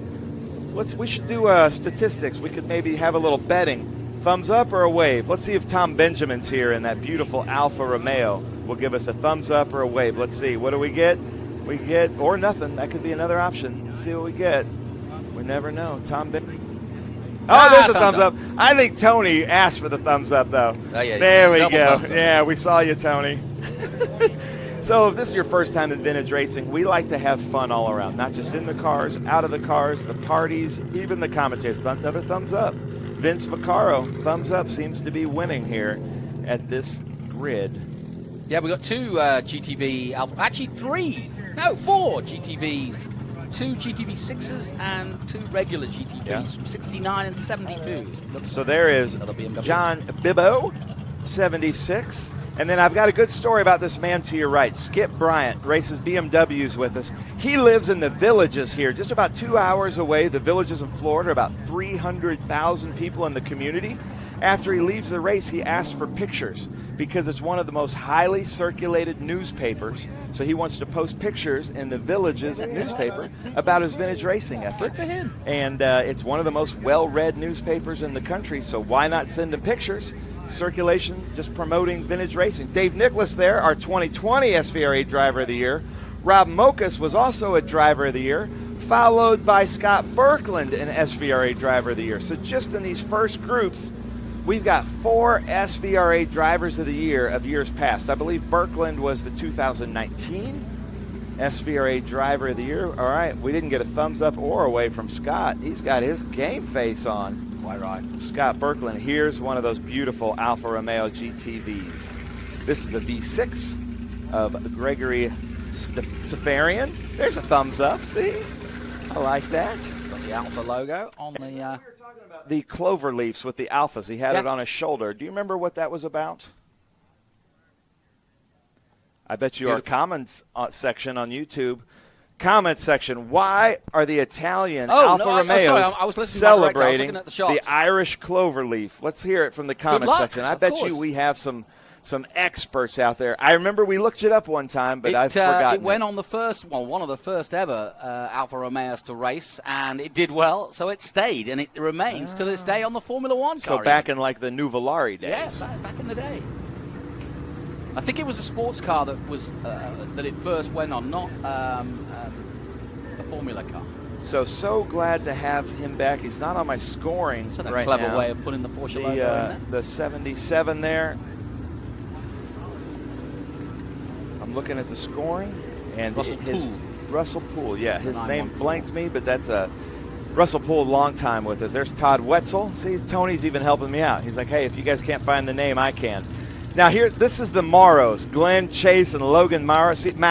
Look how many clover leaves he got. Yeah. Yeah, see, he's excited. Yeah. He's pumped. I like that, but it's almost like a fighter pilot. that one. But they won like 8 trophies last night. Logan, Glenn, and Chase Maurer, and they weren't there at the party to collect them. So Now, Dexter, I didn't know he was a co-owner, but there you go. Ooh, I wouldn't mess with Dog Dexter. power. Look at that Rothman's 944. This car actually came through our racing school a few years ago at Roebling Road. So it's great to have him back. Terry Miller. Do you think it drives like a dog? No. I don't know, but I've met Dexter. Very nice. 1986 Porsche 944 Turbo. We have famous dogs on our paddock, too, this weekend, I got to tell you about. Chip Reichart in that 1967 911S red. Look at that. Did we get a thumbs up from him? I don't know. Got some sprints. So where's my... What kind of car is the Marlboro car? That is an Alfa Romeo GT V6 of the Mauers, 1984, in that Marlboro livery. I think Glenn owns CircleTrackRacing.com, so you can check that out. Now there's our drone. Unbelievable shots there. Beautiful flags. I do like our drivers to leave. We have a sign that says, "Thank you for racing with us," and they leave between the 2 American flags. But we also fly the flags of the nationality in our heritage row. So you'll see at our grid all the flags of different nationalities, and those are all the drivers that are here. Look, you can see the dead cat in the shot there from the microphone. There it is. See all of our international flags? So right there I see, even on this grid, Juan Gonzalez is representing Mexico. There's Sweden, there's Italy, there's the UK, there's Canada. BC Racing? Yeah, we've got France. We've got Panama here this weekend. We've got Brazil with Rafa Matos. And it doesn't matter if they are U.S. citizens. We've got Scotland with Andrew McLean. It is their heritage. You know, because Rafa yelled at me at Brainerd, which Trans Am, because I said, and he says, "But I just became a U.S. citizen." And we're like, yes, we also have the U.S. flag. But he's so proud of his U.S. citizen that he thought I was thinking that he's Brazilian. I said, no, that's your heritage. So there's that great Brazilian flag. There's the Scottish flag. And then it's bookended by the Stars and Stripes of America. And we went to Brainerd, of all places, International Raceway last year, and we had 22 international flags, truly making it Sebring International Raceway. There's a look down on the pit lane. This is our position, if you like. That's race control. That's where the commentary booths are. Scott doing the commentary next door for PA, and we're in one of those windows just to the left there. I think if I give you a wave, I can probably see you. There you go. And there's the hotel again. Here we go. That's, by the way, right at turn 7. So those ladies have got the primo thing. I think they just got up after that big night out last night. So Johannes, I'm sorry I'm going to say your name wrong. Johannes Goglica says it's not Irish. Then another person says the cloverleaf. Oh, right. Then the other person said apparently Savacci was so fed up of his bad luck that he decided to add a symbol of luck to his Alfa Romeo racing car, a 4-leaf clover. And then somebody else says it's just a good luck symbol. Well, I'm sure getting yelled at about the Irish comment, so I'm really sorry about that. I thought it was Irish. Quadrifoglio is Italian for 4-leaf. I didn't know that. That's true. I love the comment section. Quadrifoglio, yeah, that's what they call it. But I'm pretty sure it's the 4-leaf clover that is made so famous from Ireland. But hey. So, from our comments section, if you agree with me and think I could get better at commentating, I agree with that. Me better. So keep the information coming, keep it pouring in. This is just adding to all of our knowledge here because it's hard for us to be an expert on every car class. With 500 cars, Yeah, with 500 cars. So we know that there are experts out there. So feel free to rip us a new one and tell us we've got it all wrong so that we can get it right for everybody else. Well, don't feel free. No, feel free. I love a good fight. I love a good fight on the internet with some friendly, politically correct trolls. Ben, I like your style. Look at that. I can hear the producers all the way in the Isle of Man laughing at us right now because they're thinking, oh, you don't know what you just asked for. So there's that Mission Foods car of Juan Gonzalez. Man, I look at that I look at his livery on his car, and I want a taco. Juan, what are you doing to me? I need to lose weight, buddy. Somebody needs to drive a Weight Watchers car. Yeah, that's a good idea. So look at Lisa Hansen. Lisa Hansen is a tactician. Uh-oh, Don Meyer's not out there. Don Meyer's supposed to be right behind Lisa Hansen. Look at that. Oh, who doesn't want a taco right now? Ring that bell. Oh, man. It's, what is it, 9 in the morning and I'm already wanting tacos. I worry about you sometimes. Not a good day. I can give you a yogurt. A yogurt, dude. A yogurt is not a taco. No, that's true. I had Jesse, so let's brag on our staff a little bit. Record car show, record ticket entry. Our staff works their butt off. And I tell you what, we do not work our butt off for the income. We work for the outcome. All this great weekend here. And it is so much fun. But, you know, I have the easiest job in the staff. I sit up here in the air conditioned room, watch TV, and talk about it. They're out there in the heat selling these tickets, working the car show. So proud of our staff. I love every one of them. They work so hard to make this happen so that these men and women can come here and have fun on their vacation, race these beautiful cars, and put on a show. Lisa Hansen, Acuri Power, congratulations, our newly crowned SVRA Driver of the Year, and so well deserved because she is always at the front end. There's my boy Skip Bryant from the Villages. Anybody from the Villages in Florida watching? No, they're going to wait for the paper to come. That's maybe. That's 300 strong at they the don't Villages. Have that's the point. They don't have the internet there, so they need the paper. That's why he keeps getting the photos in. So high above Bishop they go and into Le Mans. 15 and 16 here. The lake in the background. Shout out to Inn on the Lakes. We stayed there. Very nice place and a classic place to go if you go to Sebring, simply because all the pictures of years gone by of racing. It's a very much racing established place, and yeah, it's nice to get into the. You know, you go to the thrill of it all. You go to a McDonald's here, Taco Bell here. There are pictures of the 12 Hours of Sebring. Yeah, everywhere. In every establishment. So the lights are off. Look at that heat. So we should be going, and this is once again our Group 8 and Group 12B race 2. They've had one race already. There I have the Top Gun theme in my head.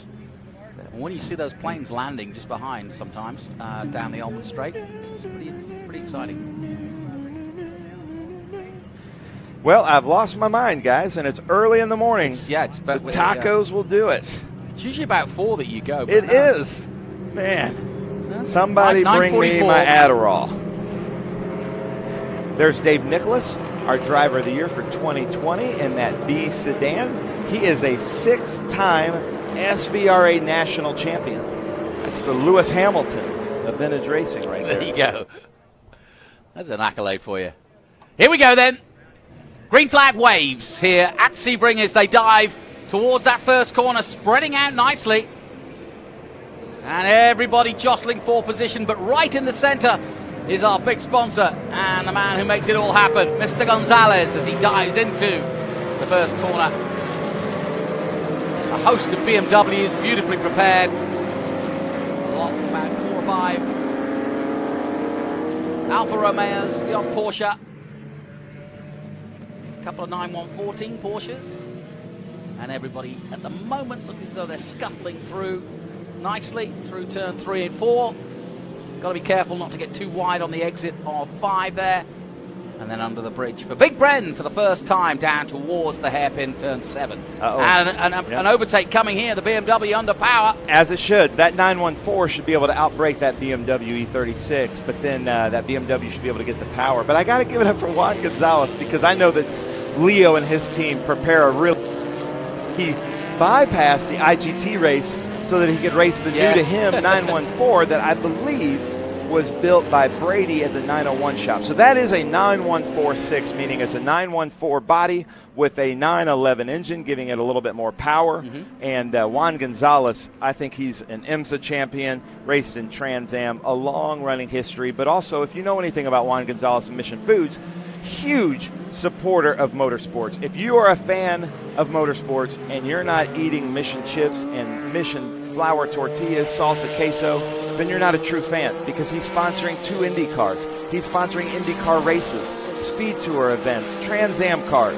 And Two Wheels too, Jared Means and a few That's others. right. He's right across the board, yeah. If you really call yourself a fan, make sure you're drinking Big Machine Vodka Spike Coolers, Big Machine Vodka, you're eating Mission Chips, and you're supporting the companies that support motorsports like Mission Foods. The beauty of this series, of course, is that these are the kings of industry. So they race and they put in, as it were. This is going to be the race, though. Lisa Hansen, Juan Gonzalez. Juan looks like he's got a little bit of an aero advantage, but no offense, Juan, he's got a little bit more downforce than Lisa Hansen. Probably again going onto the dust, but gathering it all. Through comes the 81. It's Nicholas Clements, the 81A. Great shot where you can see under the car how much space is under there. Now watch the bumps here as they come around 17. Really bumpy through there, that E36. Now this is two different classes of racing. So Ernie Wilding in that 1995 BMW M3 12, followed by Juan Gonzalez, Lisa Hansen, and Clements in Group 8. So Group 8 is 1972 or older. Group 12 is 1973 or newer. As Juan Gonzalez from Mission Foods goes around his own corner, Mission Foods turn 3.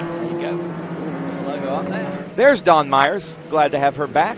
Her brother, Todd Treffert, was here racing with us in a 911 and a beautiful Nissan Skyline that he bought from the Nissan Museum in Japan. And Todd Treffert, I'm starting to think that I might be your bad luck on that car. You might need to just race that far away from me because it's such a beautiful car and he just seems to have bad luck around me. That's Frank Boucher, Bobby Boucher's long-lost uncle right there in that 911. Bobby Boucher. 1969. It sounds more racy as Boucher. It does.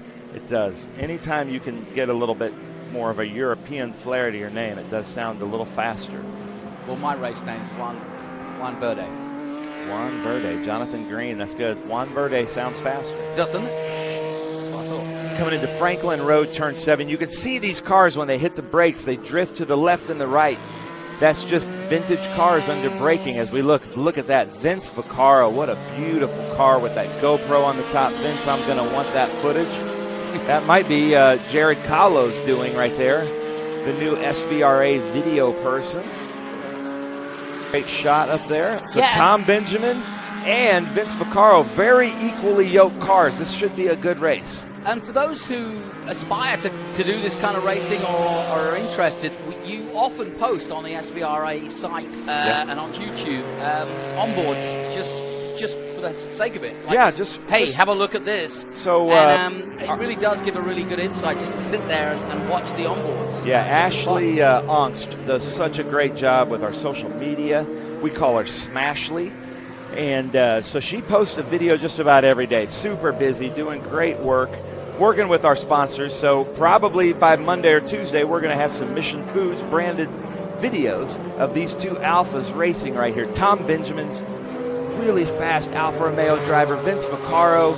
This looks like a great B sedan race back here with Bibbo in that BMW. So if you don't know, B sedan was a lot of different cars, but primarily Alfa Romeo versus BMW 2000 versus Datsun 510s. As we see Dawn Meyer with that 901 shop car right there in that 911. She's going to try to work her way back through. I think she might have had problems on the pace lap, worked it out.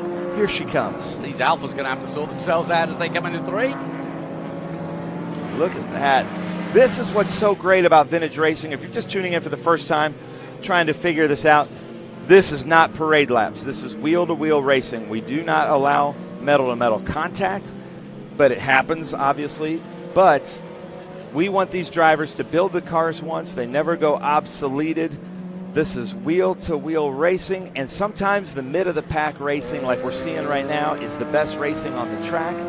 And no matter if you're racing for first or 51st, if you have people to race with like they do here as we zoom in on Dawn Meyer, you're having the time of your life. And so many of these drivers have been racing together 20, 30 years. They know exactly what each other is going to do. And the camaraderie in there is just fantastic. They all help each other. They all have beers with each other at the end of the day. So much fun. Like, for instance, this weekend, the CEO of Jim Farley is here. The CEO of Ford, Jim Farley, Ford Motor Company. He's probably also the Pretty CEO of Jim Farley, too. Yeah, he is. I don't know. His wife, maybe. Don Meyer's there. But he's just here at night having tacos and beers with his buddies, talking about racing like any racing car driver should. Monday through Friday, he's the CEO of Ford. Saturdays and Sundays, when he can, he's Jim Farley, the winning race car driver. No one could argue it's wasted time. Ford's history in racing and how they've learned from making cars for the people, and obviously going racing with them, all part of it. But yeah, the tradition continues. Okay, so here's two rival Porsche shops, Acuri versus 901. And when I say rival, they're close friends and they share parts. Didn't but Henry Ford himself come to one of the races last year? I don't know. Yeah, came down. Henry Ford the third or fourth, right? Yeah. Yeah, if Henry Ford came, that'd be a miracle. So Don Meyer makes that pass, moving up. So let's ask the crowd here in the comment section. What are you guys watching in this? You like the BMWs that's making the pass right there on nicely Vince done. Caro? Or do you like the Squeaking Alphas? through. Do you like the Porsches? Which cars are you rooting for? Because the great thing about this production car racing is everybody has a connection.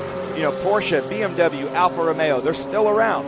You can buy those cars today, the new iterations of those cars, and go to the grocery store. But so many people say, hey, man, the E30 back there behind that Corvette, one of the greatest platforms I love that name. racing and for going. So it's just, these are common cars that people drive to the grocery store, and people are out there racing. Everybody's got a connection. What kind of connection do you have with these kind of cars? So we're watching the battle between 4th, 5th, and 6th. Dawn Meyer's now up to 5th place. Frank Boucher in the BMW, that grey or silver BMW, just ahead of Tom Benjamin. John Bebo dropping down to 8th, but that battle continues. He's in the silver 2002 BMW, which is absolutely one of my favorites. Dawn Meyer's gap in the field right here. I love it. Yeah, she's going good at 4th. She is one of the most competitive people in our paddock. Really great race car driver. She had one of my favorite MGAs, and she's moved up in power to that 911. Her brother Todd races a 911 with us as well, and her dad races a beautiful, like 58, 59-ish solid axle Corvette. John Miller just going through shot there earlier in number 11A in 10th position. Hey, there's Andrew Uzorowski's Land Rover in the background. I just texted him. It's a beautiful Land Rover that he brought down on the train from Washington, D.C., the car train. I think that's pretty cool. There's Bibbo, Vince Vaccaro. Beautiful. That's a great shot. Look at that. You know, I know Corvette and the CompuWare Corvette's the yellow, but I really like this blue era of the Corvette as well. So like I was commenting there with that Land Rover, it's cool. We come to Watkins Glen, Lime Rock, and Sebring. A lot of people drive their classic vintage cars, their really cool collector cars, to these events because they know it's a paddock full of car enthusiasts. So even just going around the spectator area is full of the coolest cars. Just saw 81 going through.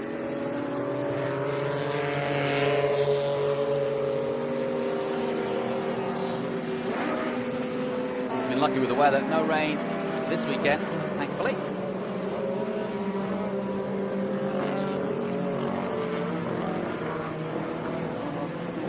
Once again into sunset. 5 minutes to go then. Ernie Wilding setting a really good pace.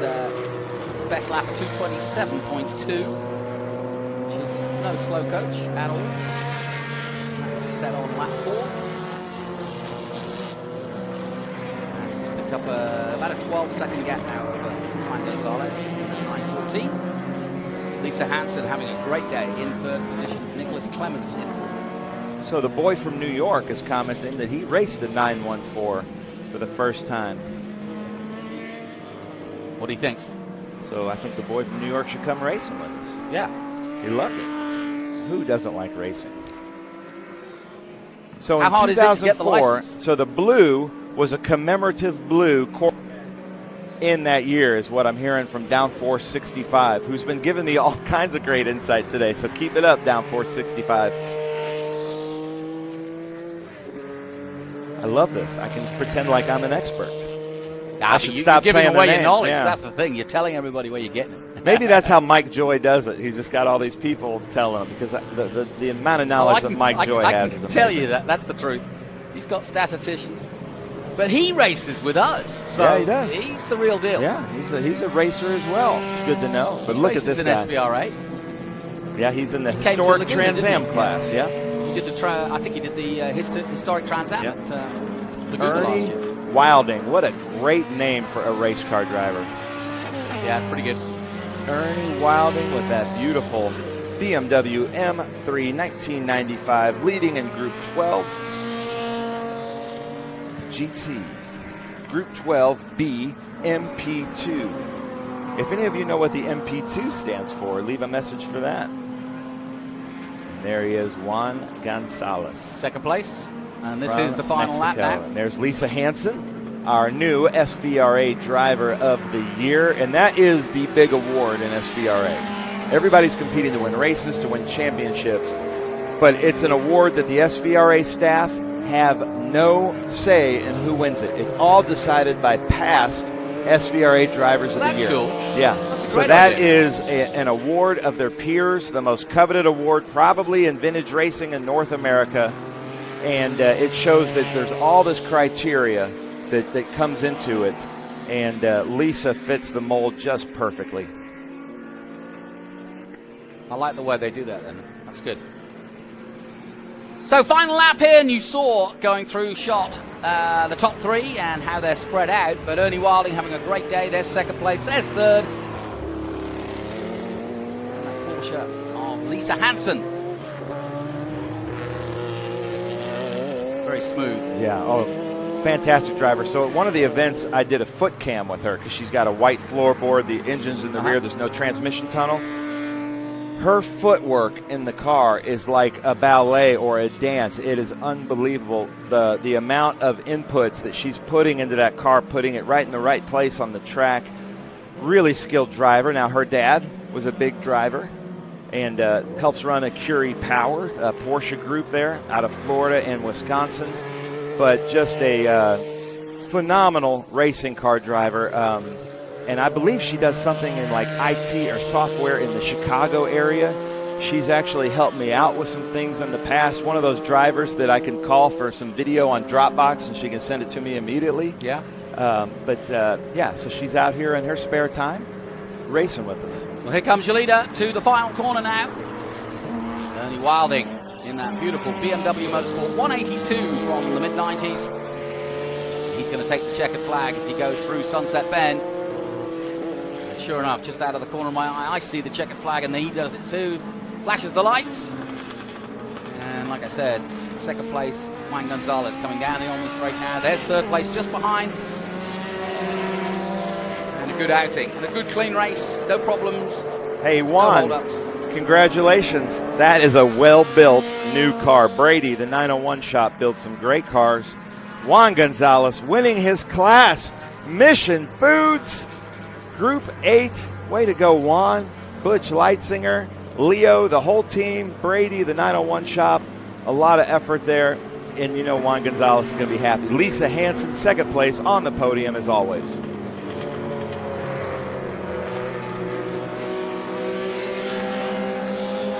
Yes, sir.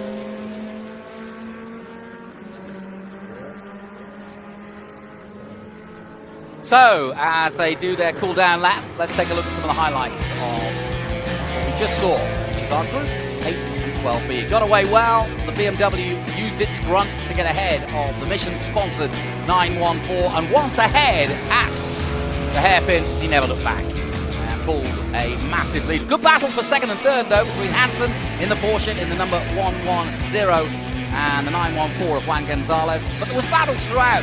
The Alphas went side by side through turn one. The Porsche's doing exactly the same. And a nice little move up the inside by the BMW at Sunset. But it was this BMW, the 182 of Ernie Wilding, with a very confident and clean performance here to win the overall Group 8 and 12B race. So another race in the can for SVRA, and more to come. And don't forget, coming up later in the day, the all-stock cars coming out about 11:30 a.m. Local time, and then the feature race of the day, 1 p.m. It's TA2 as we go back to Trans Am. My thanks once again to Ben Sissel. We'll take a short break from Sebring. We'll be back with more Speed Tour action after this. A marathon coach owner is someone who expects exploration and relaxation to blend flawlessly. For the most reliable, luxurious motor coach on the market today, look no further than Marathon Coach. Indulge that wanderlust, leave any cares behind, and lead a life filled with adventure. Join the Marathon family and take your 5-star hotel with you. Hawk Performance packs 100 years of friction dynamics into every product. Backed by Carlisle Brake and Friction, the world's premier innovator of industrial brake and friction components, Hawk leverages R&D tools and motorsports experience to deliver uncompromising performance on the street. There's no reason to settle for less. Choose pads that are race-proven and street legal. Find the Hawk Performance brake dealer near you at hawkperformance.com.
Welcome back to the Sebring SpeedTour, live from Sebring International Raceway, Florida. It's an absolutely glorious day here for Sunday, our second day of SVRA and Trans Am coverage. I'm joined by Ben Sissel, as always, and he's keeping an eye on our feed to see who's tuning in and what questions they may have.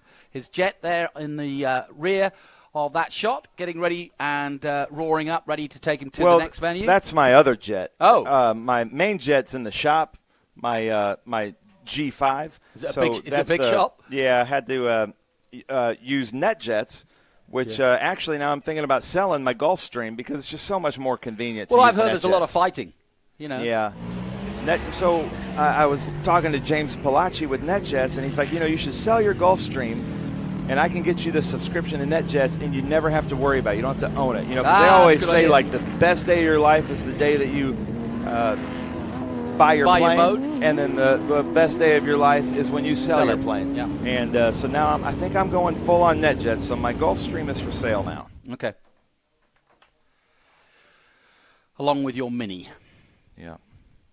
So we're looking at the next group, which is Group 10, GT Race. And this is an interesting group. We've got mainly the muscle cars, as you'd expect, from, well, it varies between 2021. We've got a Porsche Cayman out there, all the way back to, I want to say, 1990.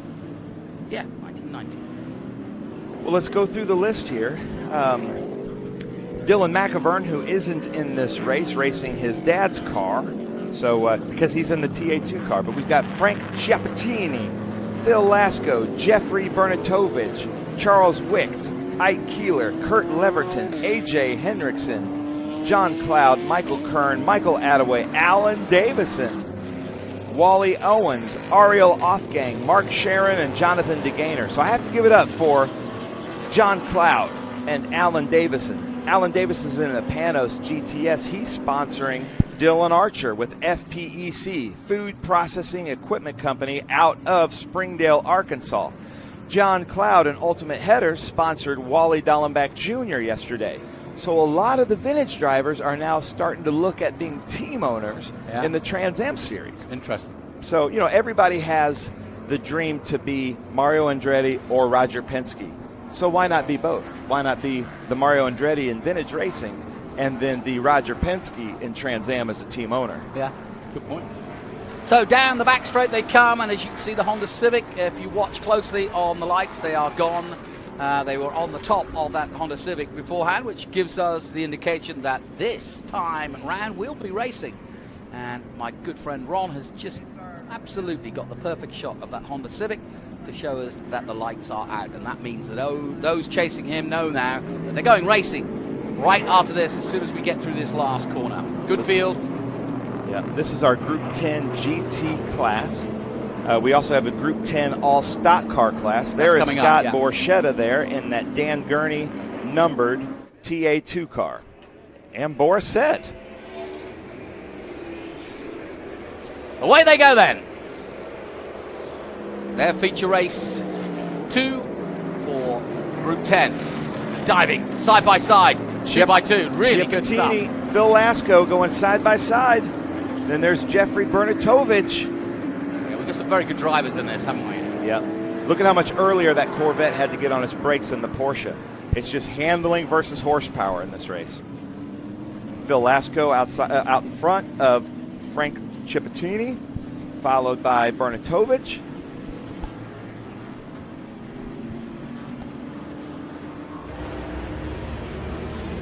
And the field spreading out quickly as they head down towards the hairpin for the first time. And a quick wave to the hotel, to the patrons out there.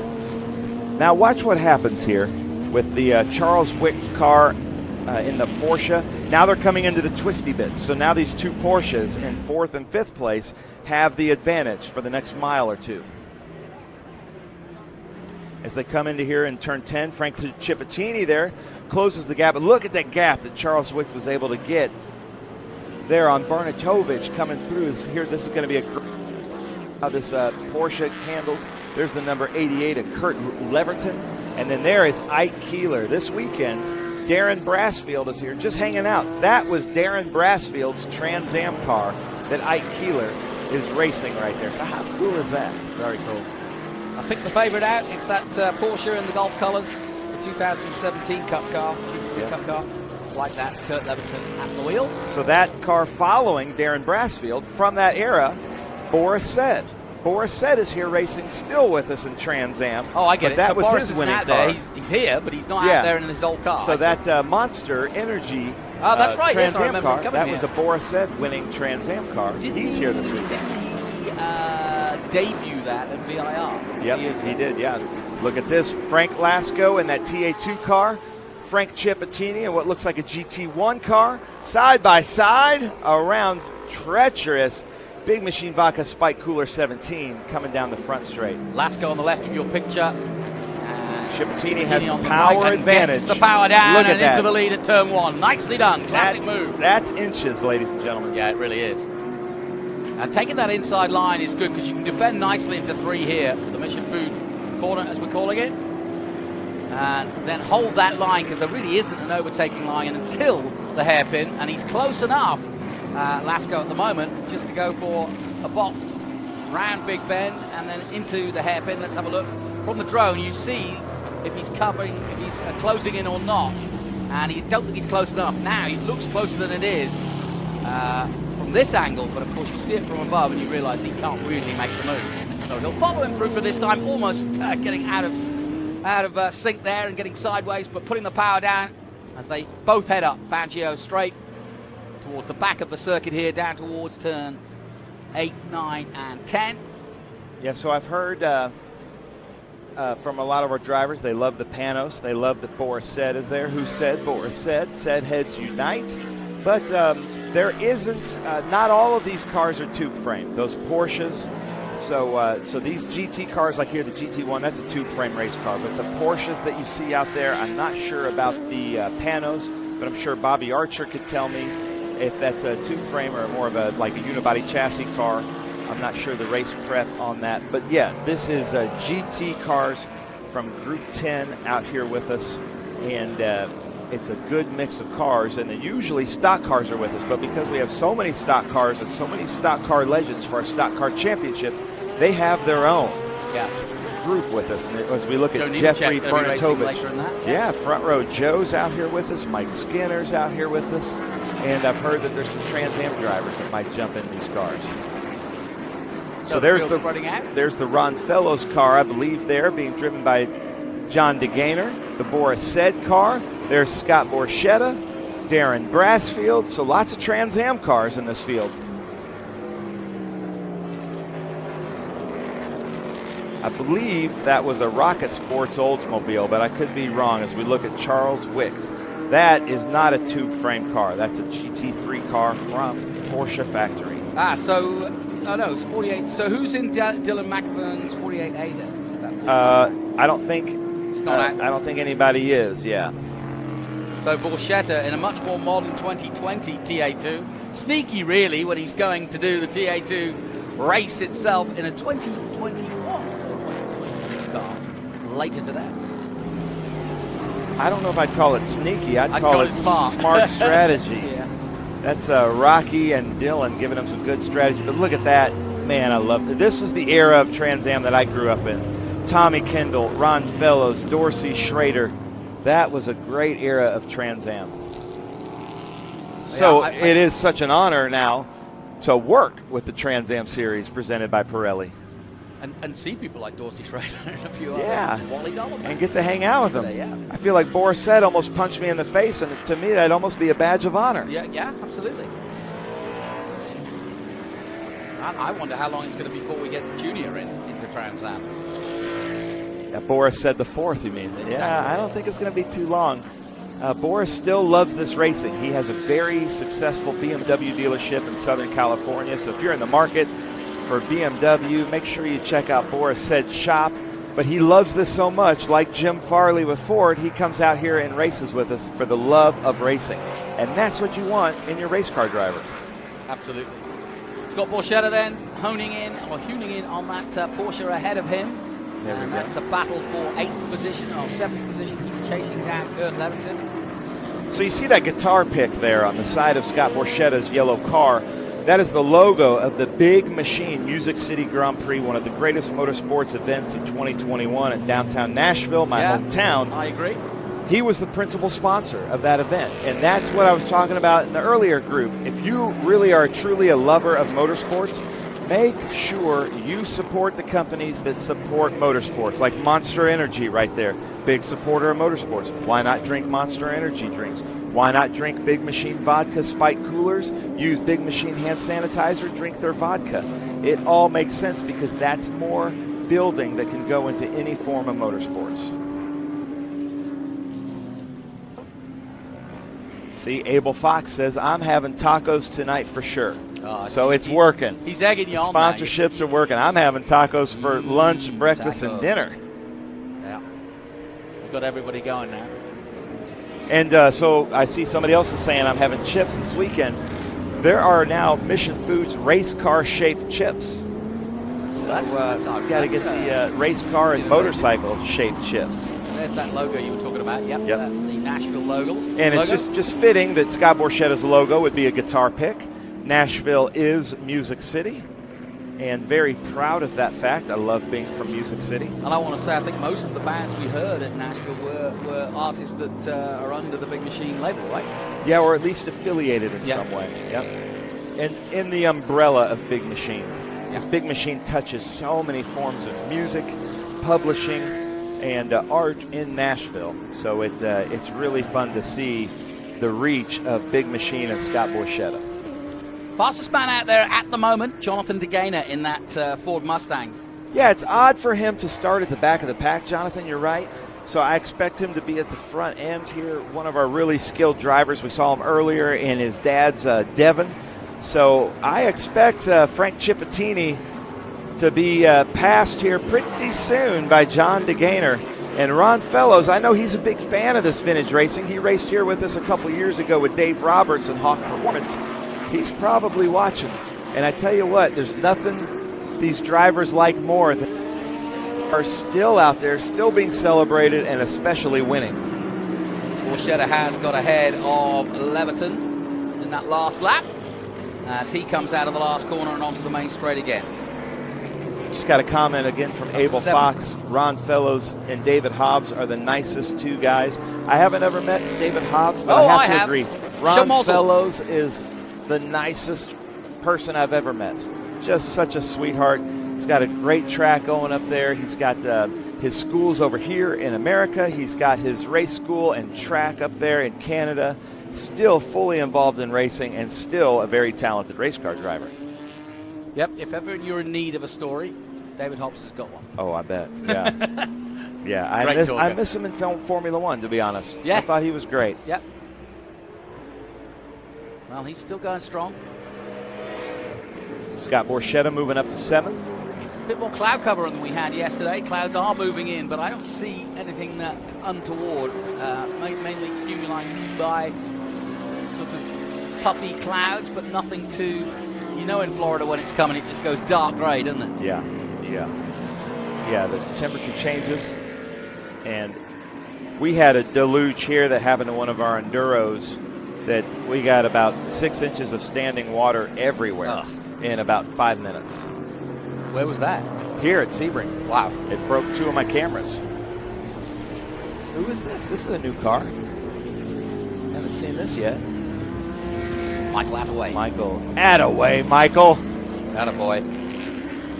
Bridge Hall. I've seen Bridge Hall all over a lot of these cars, an SVRA, IGT, and Trans Am. Bridge Hall, so happy to have you out here as a sponsor to our race car drivers. So it's really important to have series sponsors, but it's just as important for our drivers to have sponsors and support. So Bridge Hall, thank you so much for all your support this weekend. Interesting. It's Poncho at the wheel of his own car. Uh-oh. How about that? So it's Boris's car, but Poncho made it. So keep the cameras on that because something's about to happen. That's just me calling out my friend Poncho Weaver. He's doing. That's what you call research and development. Yeah, there. R&D. Unbelievable. Look at that. Pretty well, handy. Poncho, your right brake light's out, buddy. Well, he's currently in the top 10. No harm. Nice. Boris is probably on the pit wall doing the opposite. Yeah, following him. And Boris is biting his fingernails, thinking, "Don't wreck it, don't wreck it."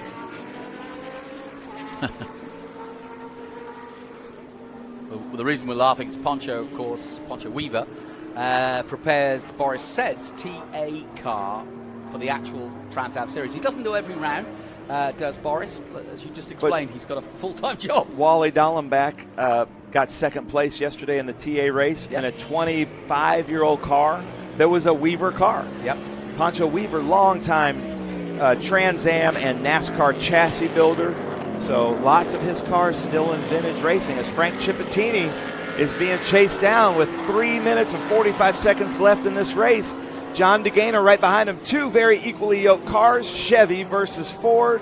Who is going to win? Well, Frank upped the times. He's down to a 2:07 now, so he obviously got his Ford to say, hey, DeGainer's coming, because DeGainer just did a 2:06. Yeah. So this is going to be a good finish between these two. It's going to be this draft. So here they come, Bishop's Bend.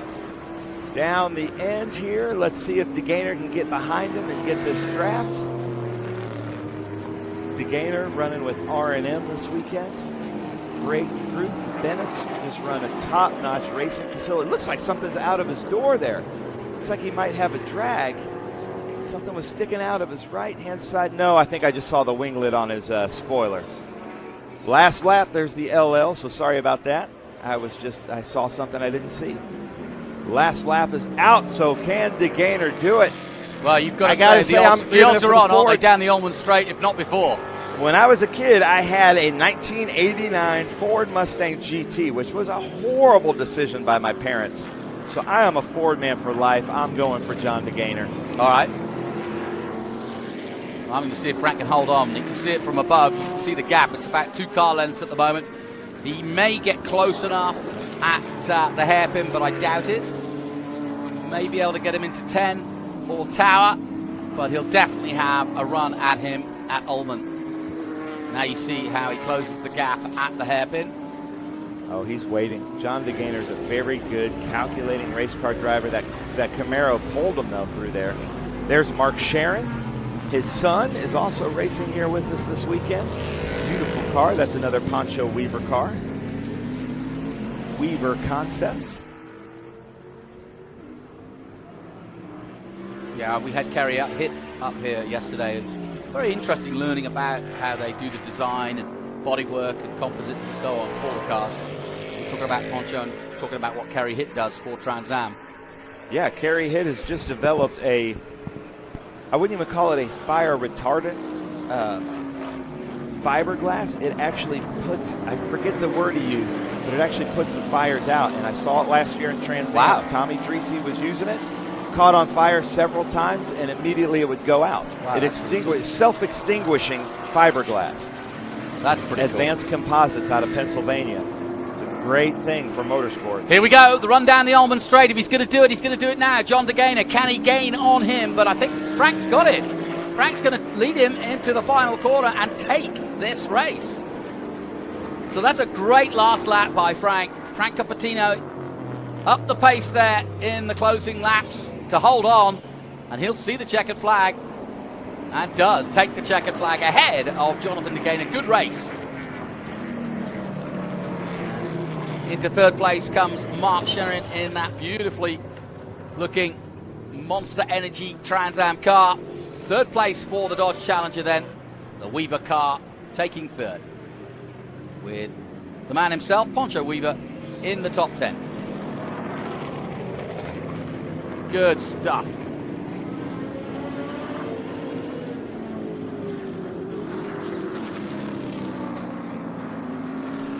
So, more action to come from SVRA, and don't forget the stock cars and Trans Am TA2's feature race coming up at 1 p.m. local Eastern Time.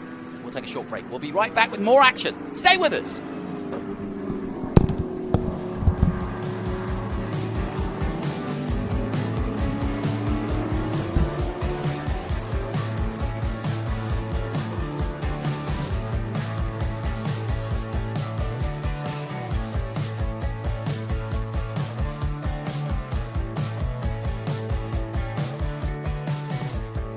Why am I excited to drive?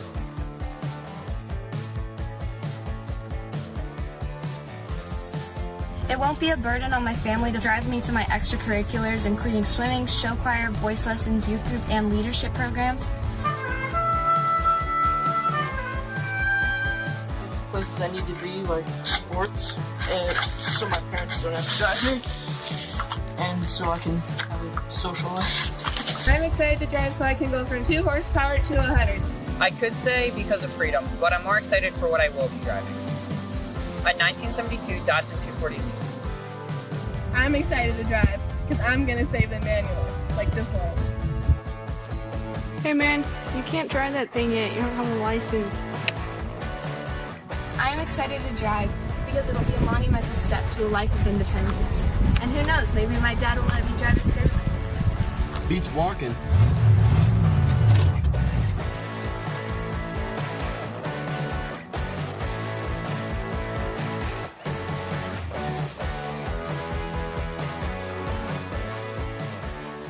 Feel the power.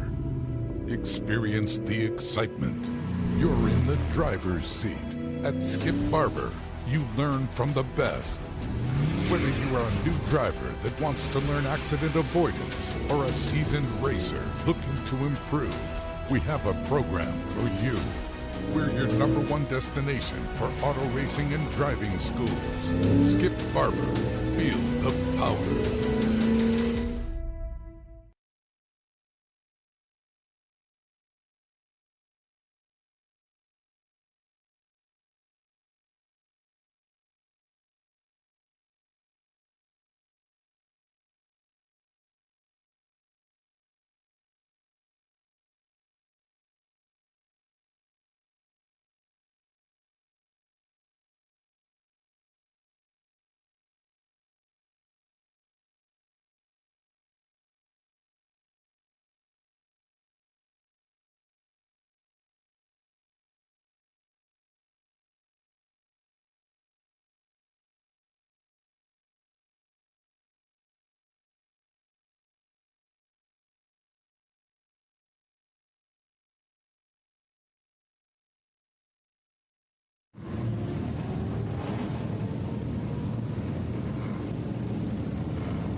Welcome back to Sebring, high above the Florida track, as we continue our coverage of the Sebring Speed Tour, the first round of the Speed Tour for 2022, and we will be circumnavigating the United States. Alongside me, Ben Sissel, once again, as we get ready for our next group in action. Now this is my favorite group. There's Travis Engen. Thumbs up. All right, guys, let's see. We're going to get thumbs up, waves, or nothing. So, we got one for thumbs up there, Travis Engen. He was a SVRA Driver of the Year. There's John Nash. He was our Rookie of the Year a few years ago, racing with us. Then he was our Group 3 champion this year. We've got our Group 1 champion right there. Travis Engen was our Group 5 champion and our Group 11 champion, I believe. So there's we got a lot of champions in this one. But this is Group 6 is the crowd favorite. This is my favorite because it's got the MGs, it's got the Triumphs, it's got the British stuff that I love, that Lotus 23B. Look at this, ladies and gentlemen. The first 5 cars are all British. I do too. Talking to you, producer. I love that car as well. That number 80 there, David Gott. So I'm hearing in my ear the cars that the producers all the way in the Isle of Man love, and we must love the same cars. So everybody involved in this has a love for cars. There's that number 8 of Nicholas Clements. We saw him in the other Group 8 car. That's a 1960 356B. Then there's James Freeman. This is a beautiful car, this Devon. Look at that. He even has a passenger seat. We were talking about right-hand drive. having a little bit of an advantage. There's JR behind him from GMT. And look at this Morgan. Lots of British cars. I like that. If this was an Axis versus Allies race. Oh, look at Allies. that. Is there prizes? Look at that. IMSA Classics. Did you see He that? just gave us a heart. He just kiss, gave us and a thumbs up. my new hero. There you go. So, yeah, MSA Classics right there. I remember this man's Mitch school days.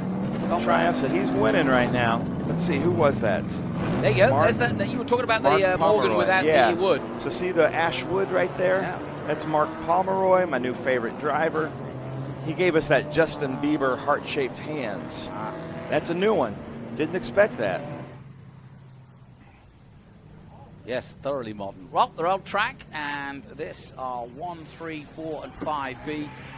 So let's go through the makes here, because this is what's so cool. We were talking about Axis versus Allies. There's a Japanese car out there. There's an Italian car out there. There's an Italian, German. So there's the Axis. Now let's get to a Lotus 23B, a Lotus Super 7, an Austin Healey Sprite, an MGB, a Triumph TR4, a Devon SS, a Morgan Plus 4, a Triumph Spitfire, an MG Midget, a Triumph Herald, an MGB, an MGB, an MGTF, a Triumph. That's amazing. No American cars in this. So we've got Travis Engens, John Nash, Scott Frazier, Andrew Moore, David Gott, Nicholas Clements, James Freeman, Mark Pomeroy, Tom Brown, Rick Frazier, Jerry L. Barker, Anthony Hess, Jeffrey Barber, Alan Schamer, Glenn Moore. Look at that, an Osprey right there. Here is that in a British Florida. car? That no, but I'm surprised. Well, let's ask the comment section. Has They any put car their nest manufacturer? on I know there. there's an airplane Osprey, but is there a car Osprey? there is There's not. a Thunderbird. There's a Falcon. I'm sure there's some. There might well somebody be. I'd made love one. to be corrected on that. Glenn Moore, Russell Jones, Philip Gott, Frank Farrell, and Keith Denahan. So it's not just people that are car fans. That Osprey also is really liking this. Well, they're pretty famous here at Sebring. They nest on the pylons like that, and there are some years that you come here, and there's about 6 of those nests. So we're getting ready to go on a full grid. Travis Engens leading the way, John Nash alongside him. 17 car at the Porsche 356B Roadster. That's what we got a question. That's the 1960, yeah. A mic on if I want to be heard. The number 17 car, we had a question from YouTube, is a 1958 Devon SS. I will try to find out before the end of this race what chassis that is on. So, Jonathan, I'm going to take a trip to pit lane and find that out for our viewers. That's good. Ask and you shall receive. Yes, we can, as much as we can tell you. It's a 1958 Devon SS, but we're going to send the mighty Ben down there to get some more information. So look out for the number 17 in all red. But well spotted. And we're looking at Nicholas Clemens in the Porsche 356B Roadster. That's how we love it.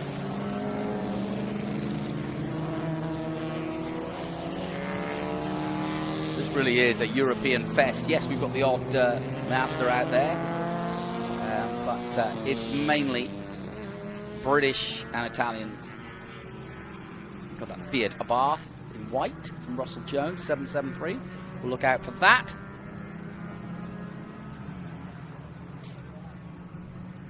And most of these cars, late 50s, early 60s.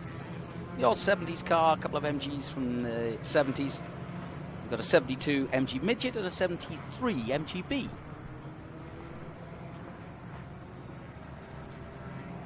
And as they come down the Almond Straight, you can see them in the distance. Here they are. We'll keep an eye on those lights because they're still on at the moment, but they should as we get back to the halfway point. There it is. They go off. That means we're ready to race. And that means that Group 1, 3, 4, and 5B are about to get underway. And this will be their last race, their second feature race of the weekend for them. Coming up next, we've also got Group 5A, 7, and 11. We've got the stock cars coming up. Then we take a lunch break, and then we have the big one, the TA2 feature race. He's been working hard, that Honda Civic, this weekend. And now he leads them. Now, can John Nash get the better of Travis Engens? They always have good races, these two. They're both in 62 Lotuses, one a 23B, the other the Super 7-3, the silver one. And you're looking at the 114. And that's Philip Gott in the TR4. Here we go then.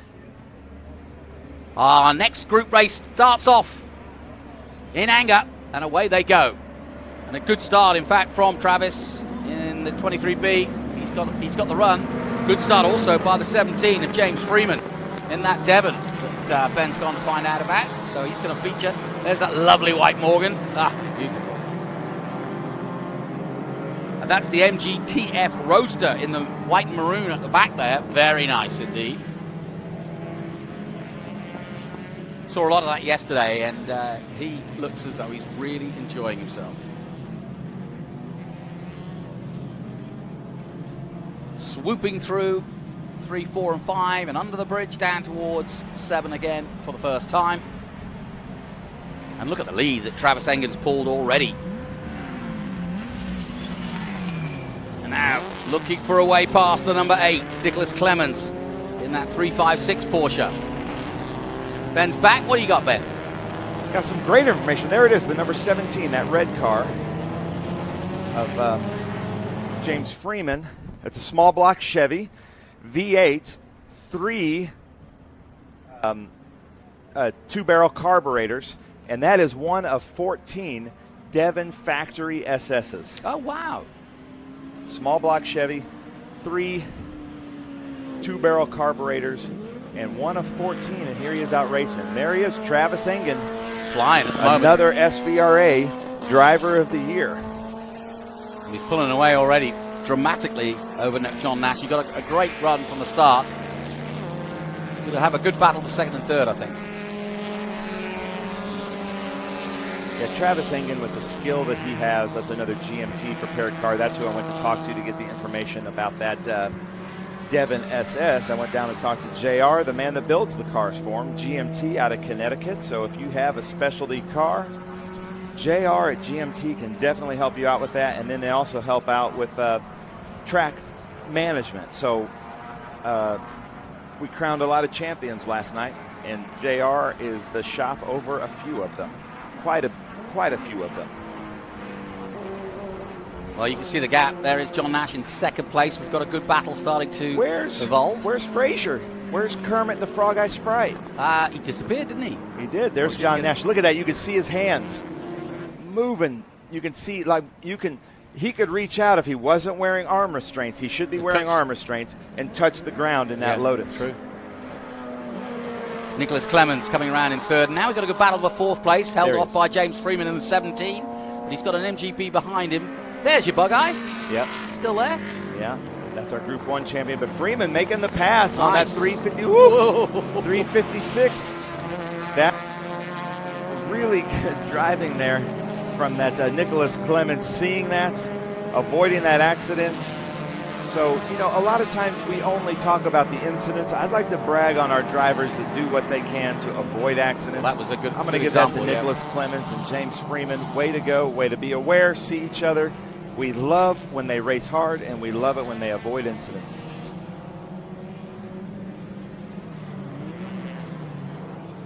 You mentioned all the countries. Got Andrew McLean out there from Scotland, born in Scotland, but he's been here a while, hasn't he? Yes. Racing in SVRA. Awesome driver.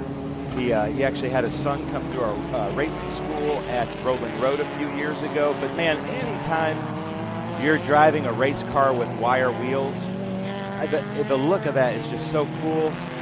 The driver's just got cojones of steel. I love it. Anytime you drive wire wheels in a race car, you have my attention.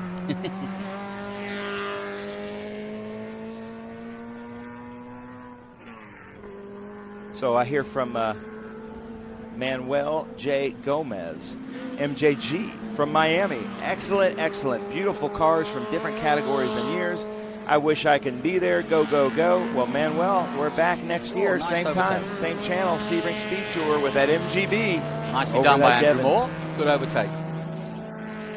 Well, I hope they put some historic races on the Miami race coming in May. Of course, Formula One coming to Miami. I wonder if they'll do a display of, or at least some racing of historics down there. Maybe. Should be fun. So as a Brit, don't you love seeing the British cars and the Brit? Oh, absolutely. Yeah. That's why I'm so excited to see Aston Martin these days, going back to our roots with the British flag on the front and the all-green car. But, yeah, that British racing green, I remember first seeing it on the Bentleys, or at least pictures of it in the 30s Bentleys. And, yeah, from there on in, yeah, it's a love affair. Oh, yeah. And that Aston Martin green, a little bit different than the Leyland green. A little bit lighter, but that's such a pretty green. But here's two British racing green cars racing each other. So if you don't know, back in the day, like pre-war days, each country had a Grand Prix color. So Germany was silver, British was green, Italian was red, the U.S. was white and blue. France was blue, deep blue. Viva la bleu. La bleu. So that's why Alpine, right, is still blue. Yes. Yeah. So it's pretty neat, the traditions. The silver arrows of Germany. It's pretty neat. And there's David. Got it. Nice. That is our producer's favorite car out, but it's smoking. But okay. This is a non-smoking section, David.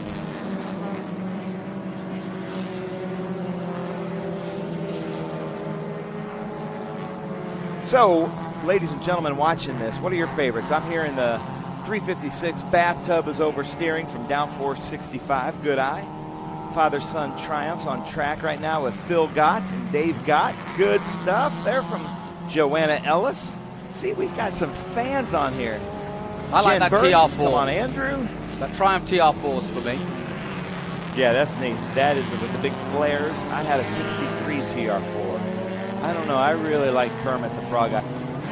Here, he's run 2 gold helmet with us, national championships. He's won the championship overall with us, and he just brought his new son Jensen here. And Jensen is already a car enthusiast, probably just over a year old. So at least we have one new kid that's coming up that's going to really love racing, and that's the way to do it. Absolutely. So we have 2 father-sons in here, the 2 Triumphs of the Gotts, the 2 Frasers, Rick and Scott. So that's fun to see. 2 father and son combinations in the same field. That just looks fun. Forget if you're a racing driver. That just looks fun, doesn't it? Take this round of track. I keep saying it's a little smoky. Yeah, well, the Triumph is smoking, but Andrew Moore and that MGB pulled off. He's getting off there to the right. Yes, he has slowed down, hasn't he? So, for those of you that don't know this, Sebring is a rough circuit. Yeah. It's really, really hard on these cars. It's basically designed to break these cars or break the driver's spirit, whichever comes first. And with these old machines, the British machines, you know, sometimes things go wrong. So if you can finish a race on Sunday at Sebring after all these sessions and pull the car on the trailer under its own power, you have won the race in my mind. We might have a pass there going into 17. Yeah, I think so, yeah. But there's my favorite. There it is.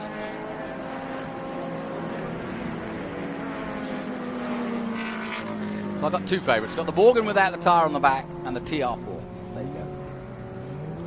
So we did have a pass there over that TR4. The TR4's got a little bit more motor. Fraser's got a little bit less weight. So that TR4 should probably have about a 2138. The Bug Eye Sprite would have about a 1500. Before he's hitting those bumps, you took him out the track. That's going to be a heck of a ride. So I'm hearing Andrew McLean may be in that Morgan. Is that right? Anybody know? Is Andrew McLean in that Morgan? Well, let's have a look. Yeah, 13. That's saying Mark Pomeroy. Is there another Morgan out there? I don't know. But I'm seeing Andrew McLean. Am I scoring? Maybe.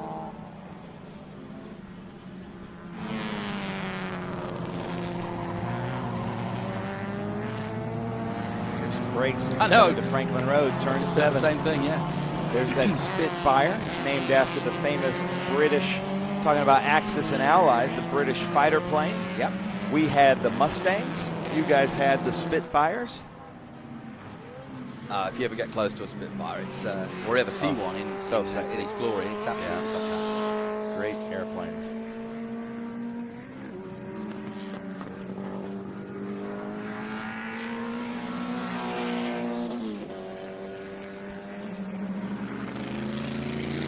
We are in Sebring, Florida, if you're just joining us. If you drink orange juice, it probably came from a 50-mile radius of this racetrack.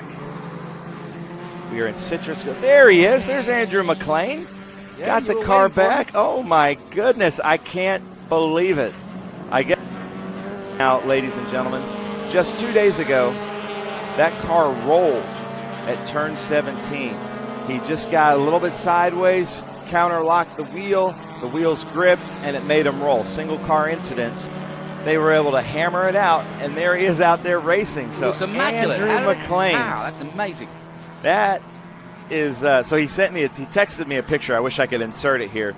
He didn't get to start yesterday, so when they were at the grid, he texted me a picture of him like a sprinter, an Olympic sprinter, in his starting spots. So I thought that was pretty funny.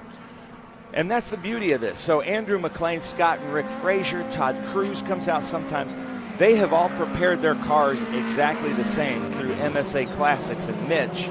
So there's basically a spec class inside of our Group 1. And there's two of them right there, Andrew McLean and Rick Frazier. Rick Frazier in the 007 from Atlanta, Georgia. That's a beautiful car as well. Currently in 12th position.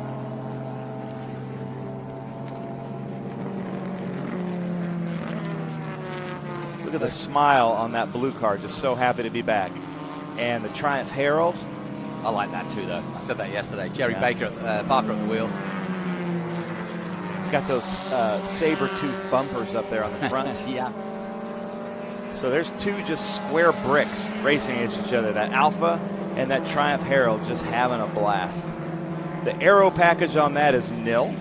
Doesn't exist. And it just makes for some fun racing. But back in the 60s, that was your car.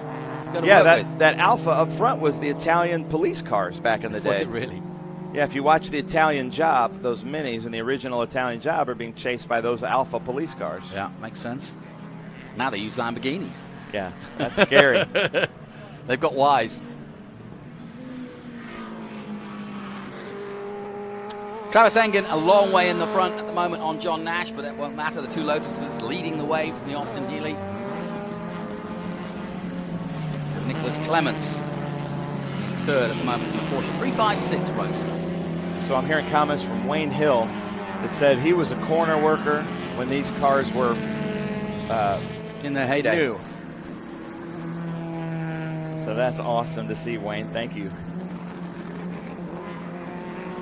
Yeah, Sebring was a World War II airfield. I believe it was a training ground for B-17 bombers. Yeah. All those concrete blocks out there are, I think, about 15 by 15 feet squares by 18 inches of depth of concrete. So they're never going to have to repave Sebring. It's going to be bumpy for life because they're never going to be able to get that concrete out of here. There would be hell to pay. Nobody wants them to repave it, although it does need a good facelift. I'll give it that. But that's the character of this. There would be an absolute revolt in the sports car community if they changed the concrete blocks. So coming down on the final lap to the closing stages of this one. Plenty more to come. Love that 149 of Jeffrey Barber, that MGB. I had a 70 MGB. That's an earlier one with those taillights. That's probably a 60. Let's see, that's a 64. With the taillights and the pull handles.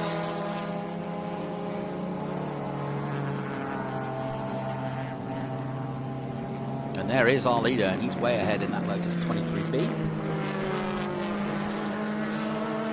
He must drive 3 or 4 cars a weekend.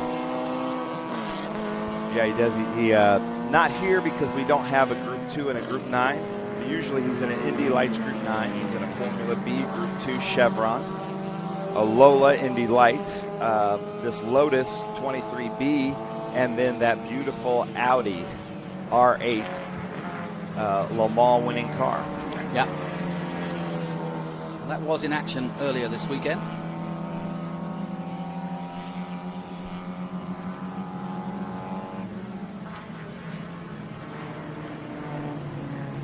So coming down towards the checkered flag, down the Ormond Straight for the last time. Here comes Travis Engen in the distance there. Coming out of the heat haze, that number 1.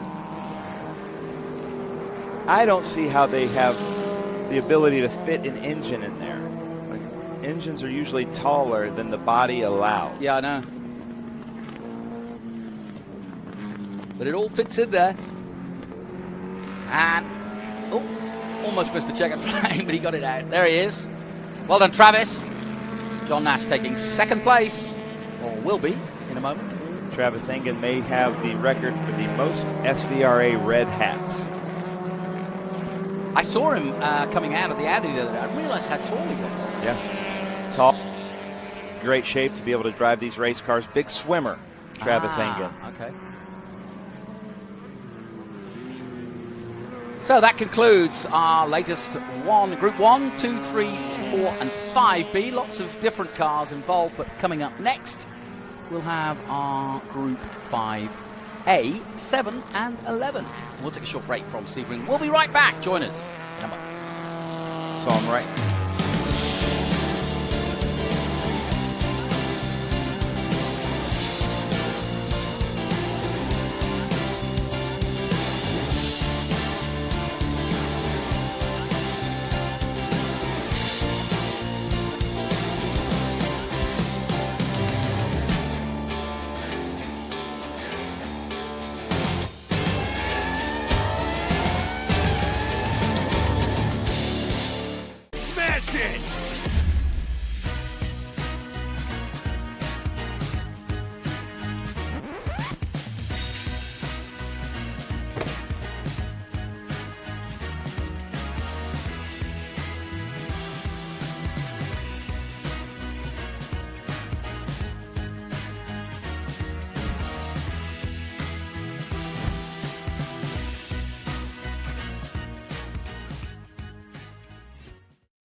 Welcome back to Sebring International Raceway, the iconic home of the 12 hours of Sebring. And we've seen many a car and many a driver who have taken on that 12 hours in this weekend of the Speed Tour. But we're here for SVRA and Trans Am. And it's really heating up nicely for what should be our big finale at 1 o'clock. But we've got some nice cars to come before then. John, including this. Reisman in that Coyote Corvette that probably raced in the 12 hours of Sebring there with IMSA, still wearing the colors, the number badges, but that's John Reisman from Interlaken Inn. So if you're ever going to the Lime Rock area, make sure you're staying at the Interlaken Inn. John and Paul Reisman, father-son, owners of the Interlaken Inn, right by Lime Rock Park. We will be back. The Speed Tour will be back for the Memorial Day Classic. There's the 12-hour Pistons and Props, another fantastic vintage race that happens here at Sebring. And then I think this is Nick in Cantalupo in that number 54 Orica FLM9 from 2013. Glad to have these prototype 12-hour Sebring cars here. Look at those flags of our sponsors blowing in the back. No wave or no thumbs up from Nicholas Dominic in Cantalupo. There's an open wheel car. You don't see many of those. Oh, Jacek Muka. I love Jacek Muka. I got a great story about Jacek Muka. Well, Jacek Muka has a huge pinball machine collection. He came to Roebling Road with a wrist strap on, and I asked him how he injured himself, and he said it's a pinball injury. So you know you're living life right if you get a pinball injury. Yeah, that's good. There he is, Jim Farley, number 98. That is a 1978 Lola 298. That man, thumbs up. He gives a thumbs up. He is the CEO of the Ford Motor Company. I know Jim Farley, the race car driver, because I'm one of the podium hosts.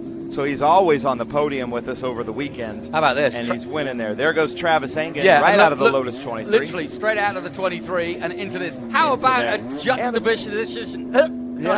Juxtaposition of cars. He's just gone from a Lotus 23 to this. And he gave us a thumbs up. Look at the history of this car. This is the most winning car for Audi ever.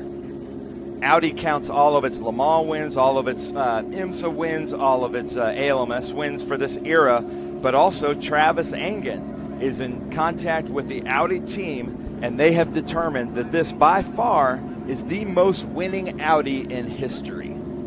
How cool is that? It's really, really cool. I've seen that race. Look at the, so let's look at these drivers. Yeah. It's like a who's who. It's unbelievable. Vila, Alboreto, Leto. And there's that, we were talking about silver being the German color, Grand Prix color. There it is. So, ladies and gentlemen, how cool is it to have this history? We've got this car with so much history. Right next to it is the man driving the Ford Motor Company. And how refreshing is it as a motorsports fan to know that the man behind the helm of the Ford Motor Company is so much of an enthusiast that his days off he spends racing. Against cars like this that we've made. Yeah, that's the Robertsons there. In the Andrea Robertson in the 2006 Ford Duran GT, Ford GT. Beautiful car. Then we get to the sports racers there. The number 12, Jeremy Treadway.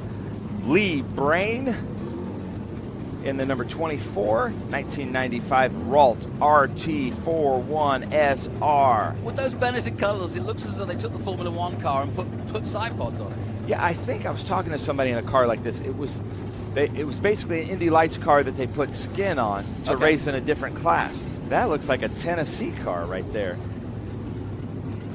That's John Thompson, the Lola 9090. I met John at Mid-Ohio a few years ago. Great car, Tennessee car. 262 is Kevin Leparski, 2004 Car Beer S2. S2 is Sports 2000. Now look at this. So that is the French blue, Viva les Bleus. How do you say that? Bleu. No, the Gitane. Oh, Gitan. Gitan? I sound so Southern American when I try to be French. Look at that. So there's RC. International, Sebring International. Those flags are the heritage of the drivers represented in here, and there is a Vive la France flag there. I've got so many great stories from these drivers. I went to R&M with Craig Bennett the other day and talked to the drivers, and every driver in our paddock is like, it's like a Dos Equis commercial. It's like the most interesting man in the world. The men and women that race with SVRA are the most interesting people you'll ever meet. I must admit, there are some pretty interesting cats in this paddock, that's for sure. You could write a book on just what they do in their real world lives. Yeah. Yeah, and a lot of times what happens is they had aspirations to be race car drivers. Business got in the way. They became highly successful in their personal business life. And when they could, they would come out racing and live their childhood dreams. So right now, every single man and woman out there in our paddock is absolutely living the dream here, being able to race where their heroes raced at Sebring International Raceway for the Sebring SpeedTour. And it's also so much fun for these campers. You see the spectators, because to them it's like a time machine. Yeah, no doubt about it. So we get ready for our next race from SVRA. First round of the championship, but we'll be going to all the iconic circuits you could think of, including Sonoma and Laguna Seca. We finished it all at COTA, but in between we've got Mid-Ohio and Watkins Glen and you name it. So talking about the most interesting man in the world, right? Jacek Muka there in that open wheel in front of Jim Farley. He is the man that invented that thing, I don't even know how to say it, but for shipping, that you can put a pallet on a rotating wheel and it shrink wraps the pallet. Oh, yeah. He has the patents for that, and that's how he's able to come racing and have one of the world's largest pinball collections. I know. Jacek Mucha. I knew the guy that invented the cat's eye that we see on the roads that light up when you come towards him. Yeah. You can imagine he made a fair penny. Yeah, and then like I gotta say something about Jim Farley, the CEO of Ford. I asked him the other night at dinner. He was having some hamburgers and some drinks with his friends, and I said, "Hey man, would you come down and just kind of talk with me on the fan walk?" And he looked at me and he did. And not only that, he came, talked on the mic, answered questions from fans, talked to all the drivers. And if you're racing a Ford with us in Trans Am or SVRA and you get to talk to Jim Farley, so just what a great guy. He really is such a nice guy. There isn't a bad person in this paddock. All of them are so super sweet. They just want to talk about cars and be race car drivers. And that's so much fun to be able to do. And I consider my job as kind of the camp counselor of the paddock. And so my job is to make sure everybody's having the best days off they can as they're out here racing. And these drivers, the men and women and behind the wheel, are having a great time with us. Yeah. So they're forming up now to get ready to go racing as they go to the back of the circuit through Bishop and Le Mans. And then they'll head down the straight. The lights will go off and we'll be racing again. A little bit of cloud cover in the background, but I think it's staying away for now, and we don't go late today, so I don't think it'll affect us if it does start to come in, but it's been pretty dry here. So I see Andrea Robertson, but I don't see her husband out there. They have kind of matching cars with Robertson Racing and those 2000 Ts. That's John Reisman right there. I mean, if take that Honda Civic out, the front row looks like we could be starting the 12-hour. Yes, it does. Well, the lights are out on the Honda Civic, so that means we are going to go racing at the next corner as we'll come out of Sunset Bend and roar down that front straight of the famous Sebring International Raceway. Yesterday, that Corvette on the right did do the business and win. So I'll get back to my most interesting people in the world, because in this group, there are a ton of them, and I've got some great stories. All right. Regala's Evelyn. I like that Lola T70. Oh, beautiful yeah, car. Michael Moss there. He's one of my most interesting men in the world. That Lola T70, the lines of that are just perfect.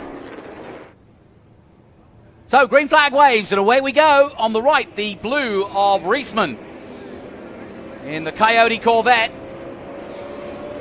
On the inside, Travis Engen on the number 2 Audi, making his way up the inside, passes the Swift and goes into second place. Losing a spot, though, was Adam Lindemann.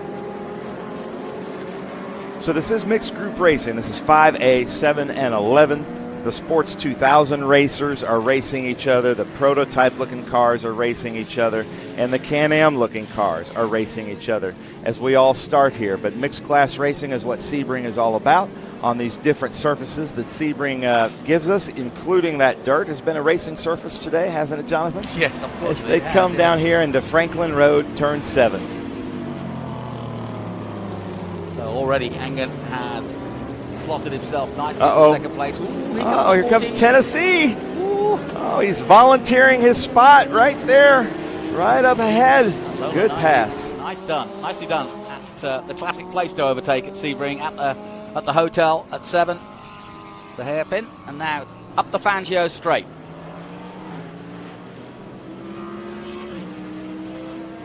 So there goes Travis Engen, Jacek Mucha, Nicholas Incantalupo, James Farley, Peter McLaughlin, and there is the 14th, that great pass of John Thompson over Jeremy Treadway. This is going to be the race to watch here. These S2000s set up the same. This is a spec class of racing. They have Ford Pinto engines, 2-liter engines. That's the S2000, Sports Racer 2000.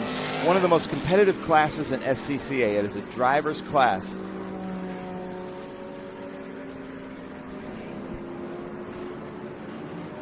Here comes your leader, first and second. Lights blazing on the Audi. He must be exhausted. Yeah. I couldn't do it. I was about to say, I couldn't. I mean, like I said in the last one, because the G-forces that Audi's putting down here at 17, he stays in really good shape. We were hanging out last night at our party. He's a big swimmer. He's really into fitness. and it shows. He needs to be when he comes out to these events. And it's hot out there, ladies and gentlemen. John Reisman, Interlake and Inn, really good driver, races with us in International GT, longtime supporter of International GT as he comes into Mission Foods, turn 3. And these two pulling well away from the third place man, and that is Jacek Muka. I'll get it right.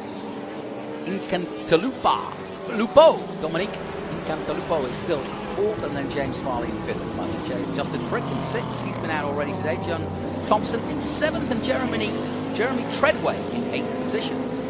Nicholas Incantalupo has quite a really nice car collection. So he's always racing with us, but always showing his cars in Concord.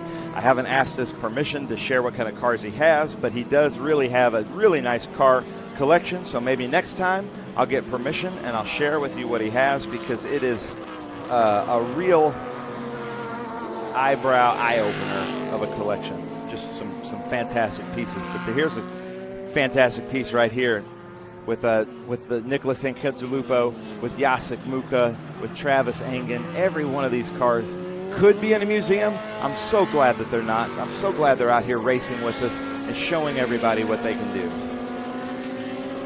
That is a 2006 Swift yeah. JMS 016 CP of Jacek Muka.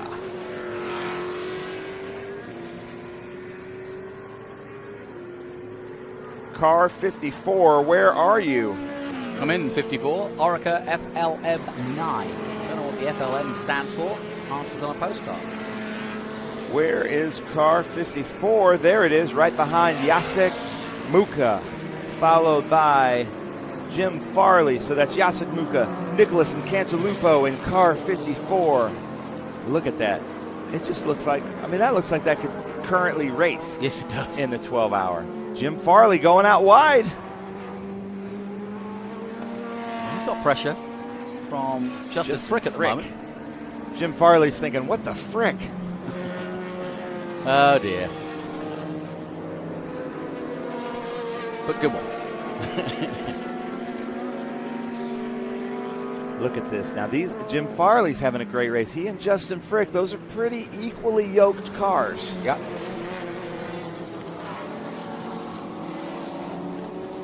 Lee Bryan in 10th position, just behind Andrea Robertson in 9th in the number 40. She's pedaling the Ford Doran GT. So Justin Frick had to start at the back of the pack. He's in Group 7 in 1976. A Sella PA 6 of 9. Late braking. Yeah, look at that. Look at the wing on that thing. The car is 20% wing. Yeah. It looks like a wedge of cheese. Or like a doorstop. I don't eat a lot of green cheese, but yeah, you need to clean your fridge out, mate. It's awesome. I love the British car, British Racing Green. It's just a wedge. Yeah, I know what you mean. What a great, look at that. That was kind of we're starting to figure out aerodynamics here in car manufacturing. You know, we're going to give you the most aero we can. Look at that lean. That's a very physical car to drive, and then driving it here at the bumpiest circuit that we run, that's got to be really tiring. I bet he doesn't use that huge mirror he's got in front of him very often because it's too bumpy. Somebody off there. Somebody off at turn 5, the exit of 5. Into the dirt again. Well, we've had a few off there this weekend. If he backs up just 10 feet, he or she, he'll be out of harm's way. We won't have to go full course yellow. No, they'll get him out of there, I would have thought.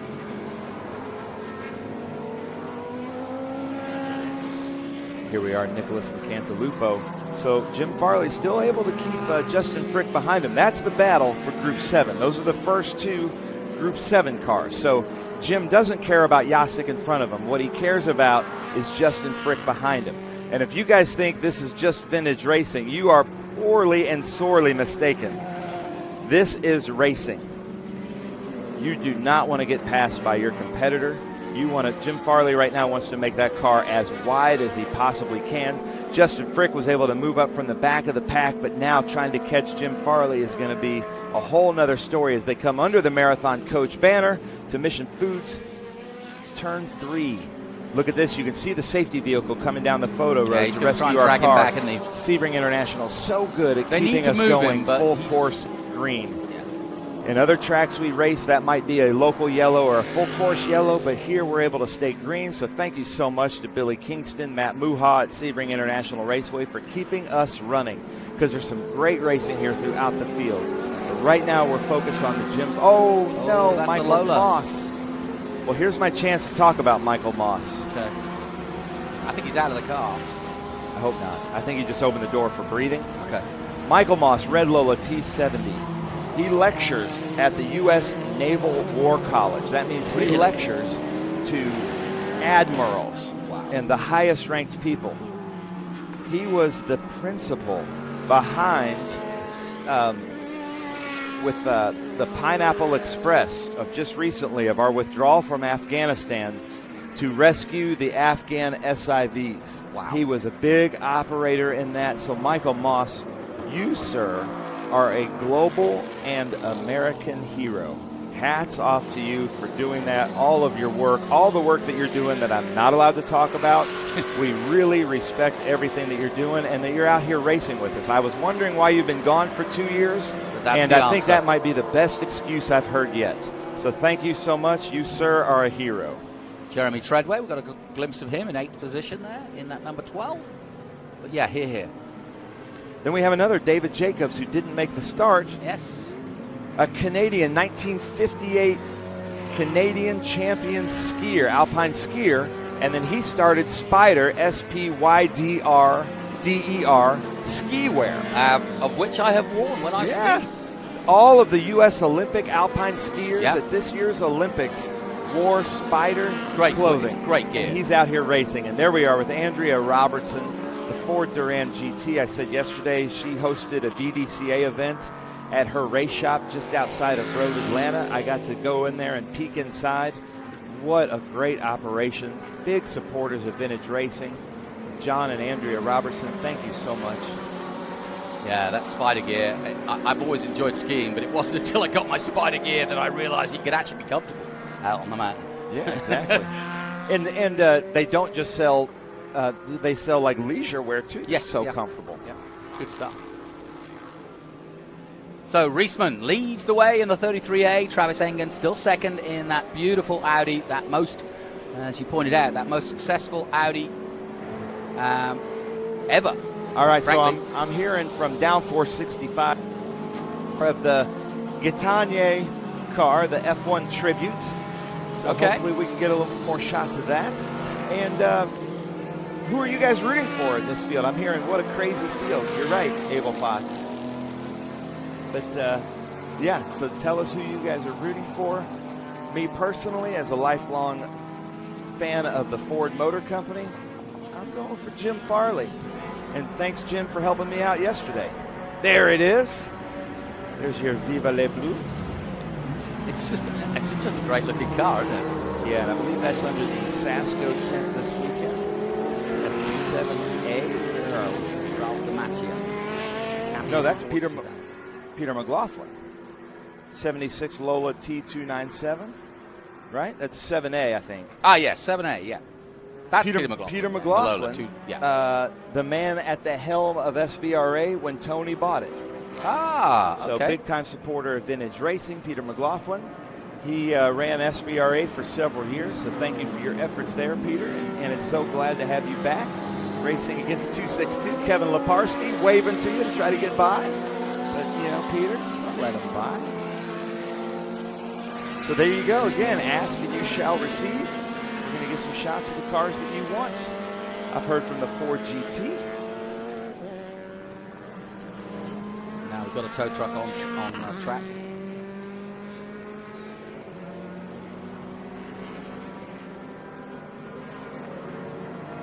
To clear that incident up at 5. Here comes our leader, Reisman, coming up behind these cars. I hope they're looking in their mirrors because they're having a race themselves. This is my biggest worry. They're having a race themselves. So the 262 there, Kevin Leparski, is hopefully looking in his mirrors, but it's up to Reisman in vintage racing to make a safe, clean pass. He's got a huge gap. So Reisman, take your time making the pass because you see ahead of you, they're having a race of their own. Clock ticking down, and it's probably 1 or 2 laps to go now.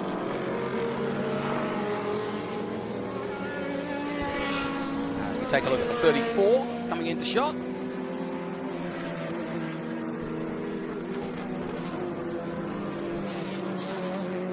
And John Reisman a long way up the road now from Travis Engen in the Audi.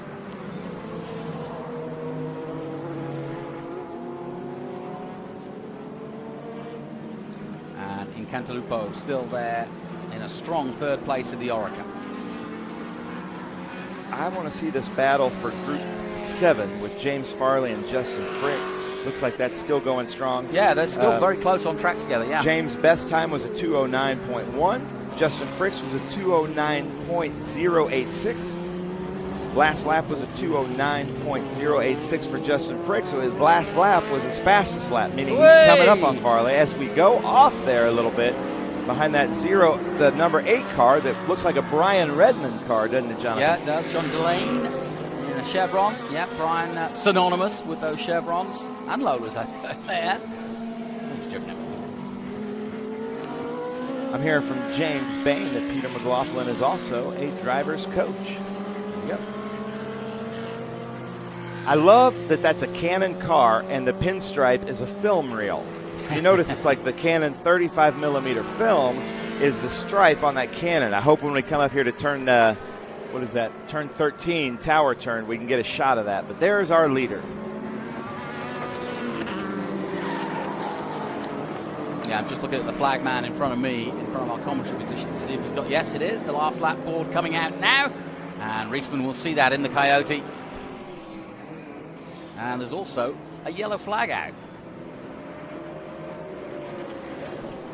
So, the Whelen-sponsored 33A, John Reisman, on his way, as he did yesterday, pretty much. And he's got a good 30 seconds over much of the field, but Travis Engen still 8 seconds in touch with him. So, good run in the R8 LMP. And Cantalupo still third in the Orica. Yeah, we are showing like a little local yellow there. Yeah, starter stand. I'm not sure what that's for. That's for, yeah. And he put it out after the leader went through, which is interesting. Oh, I'm just getting word from the producers. The car before spun. There you go. Thank you.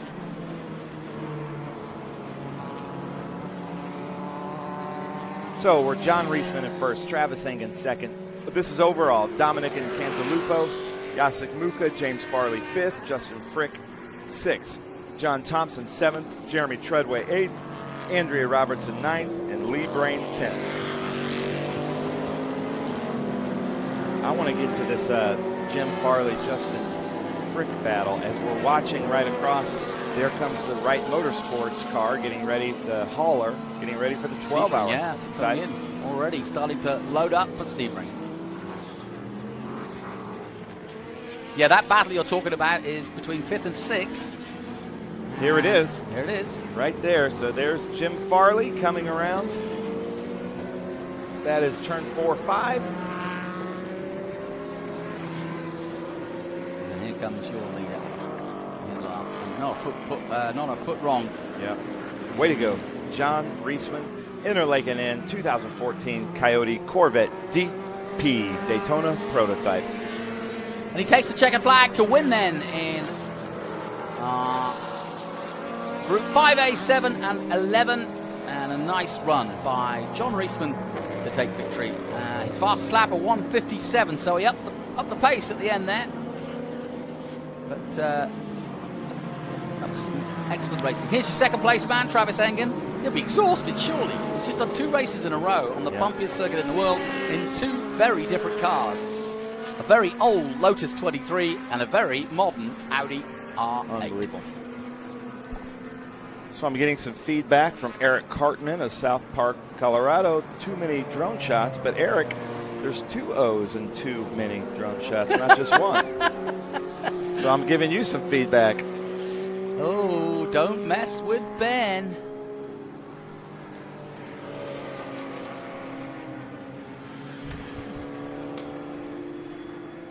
So, as the trucks clear away some of the debris, we've had another nice and interesting Group set of races won by John Reisman, and we'll take a short break from Sebring. We'll be right back. Join us in a moment. Hungry for SVRA action? Well, the best way to enjoy classic auto racing is with a delicious classic from Mission Foods. Green flag your race-watching snacks with Mission's mouth-watering race day recipes. Try some of our tasty tacos, piled high nachos, fresh chips with guac, and more. So gear up your ride and fuel up those stomachs with delicious Mission Foods. Now that's too fast, too tasty.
Welcome back to Sebring International Raceway, where we've got a bit of cloud cover, as you can see, but it's still a lovely day, and I don't expect any inclement weather to come in. It's been a great weekend here to kick off our year. February, early time, we get the Daytona 500, we get the 24 hours of Daytona, and here in Central Florida, as this is where it's warm, we get St. Petersburg Indy cars, and we get this, the SpeedTour with SVRA and Trans Am. And we've got Trans Am to come, but this is effectively, I would call, the feature SVRA race of the day, and it's all stock cars. We've got some famous stock cars and some famous stock car drivers, I may add. And this was a cracking race yesterday. I'm sure it'll be again the same today. Look down the list. It's a who's who. Joe Nemechek taking the win yesterday in the Camry. There's the 44. Jeff McKee in the Camry as well. That Camry from 2014. Joe's car, though, is all the way back to 2006. So we've got quite a variety of stock car, NASCAR cars. Scott Holly in the number 2. Number 0 is Lee Arnold. Home Depot stickers. And that's another part of SVRA. We try to keep everything as it was in the day. And of course, I say in the day, obviously these aren't that old in terms of when they raced. There's the 2 of Scott Holly. But they should be prepared as they were when they literally rolled off in the NASCAR series. Stock car racing, of course, synonymous here with the United States. And I would have thought it's great for our European fans tuning in. There's the 0 of Lee Arnold. To really get a close-up of these NASCARs. You see them on the ovals, you see them on your highlights reels, and you might have seen the Daytona 500, but it's great to get this close to them and look at these sponsors and really get an idea of what the tube frame stock car races all are about. They are tube frame, they're not actual production cars, obviously. They're silhouettes, as we call them here in the States, of the various marks from Chevrolet to Toyota, Ford, of course, and the odd Dodge Charger out there. Kellogg's Cornflakes, how about that? And I was saying, yeah, become almost more memorable as we look at the 5 of Larry Hoopo in the Chevrolet Monte Carlo. That's a 2006.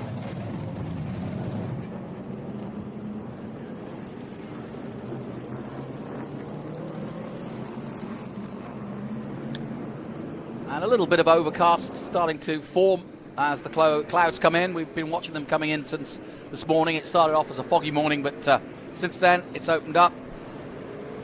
But you've got to love the sound of these fantastic stock cars in their full glory. And I had Kerry Hitt up here yesterday talking about how the difference between the Trans Am ride height and the ride height of these older stock cars, it's a much higher ride height, and we were trying to work out why that would be the case. And if anybody's got the answer to that, please write in. We think it's because of obviously racing on the ovals. You do need a bit more clearance, and as he described them, they're a little bit more robust than the average car. They tend to take a little bit of wheel banging and fairing banging. Great racing yesterday, and this is their second feature race.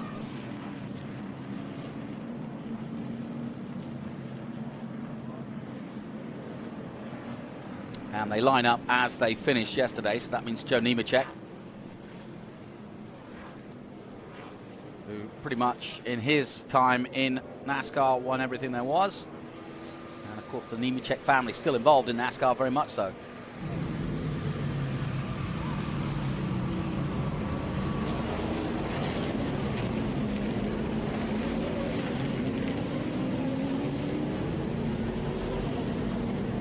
Yeah. It's interesting, Joe last competed in NASCAR back in the Truck Series for the Nemco, his own team. But at 58, still going strong. And of course, John Hunter Nemechek, that's why I say the family name continues, is very much a part of modern day NASCAR. Great to have him on board this weekend. He hasn't lost any of his pace either. But in his career, he pretty much did everything. He was Rookie of the Year in USAR in 1998.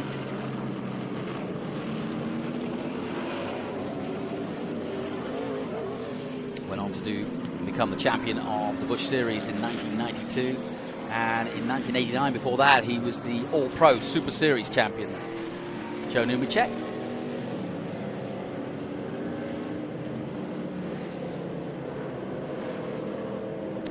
Front Row Joe.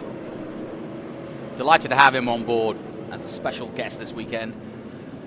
And yeah, I think it's a great group. I saw the group when it came out, and I thought, all stock cars, that's going to be interesting. And it's proved to be thus. And it fits right into the SVRA category. Tony Perella wanting to bring as much to the table as possible and give everybody a run, and also keep the diversity going. We've had historic Trans Am, and now some historic stock car races. Oh, the bird flies through. And the Honda Civic, lights are off, which means we're going racing.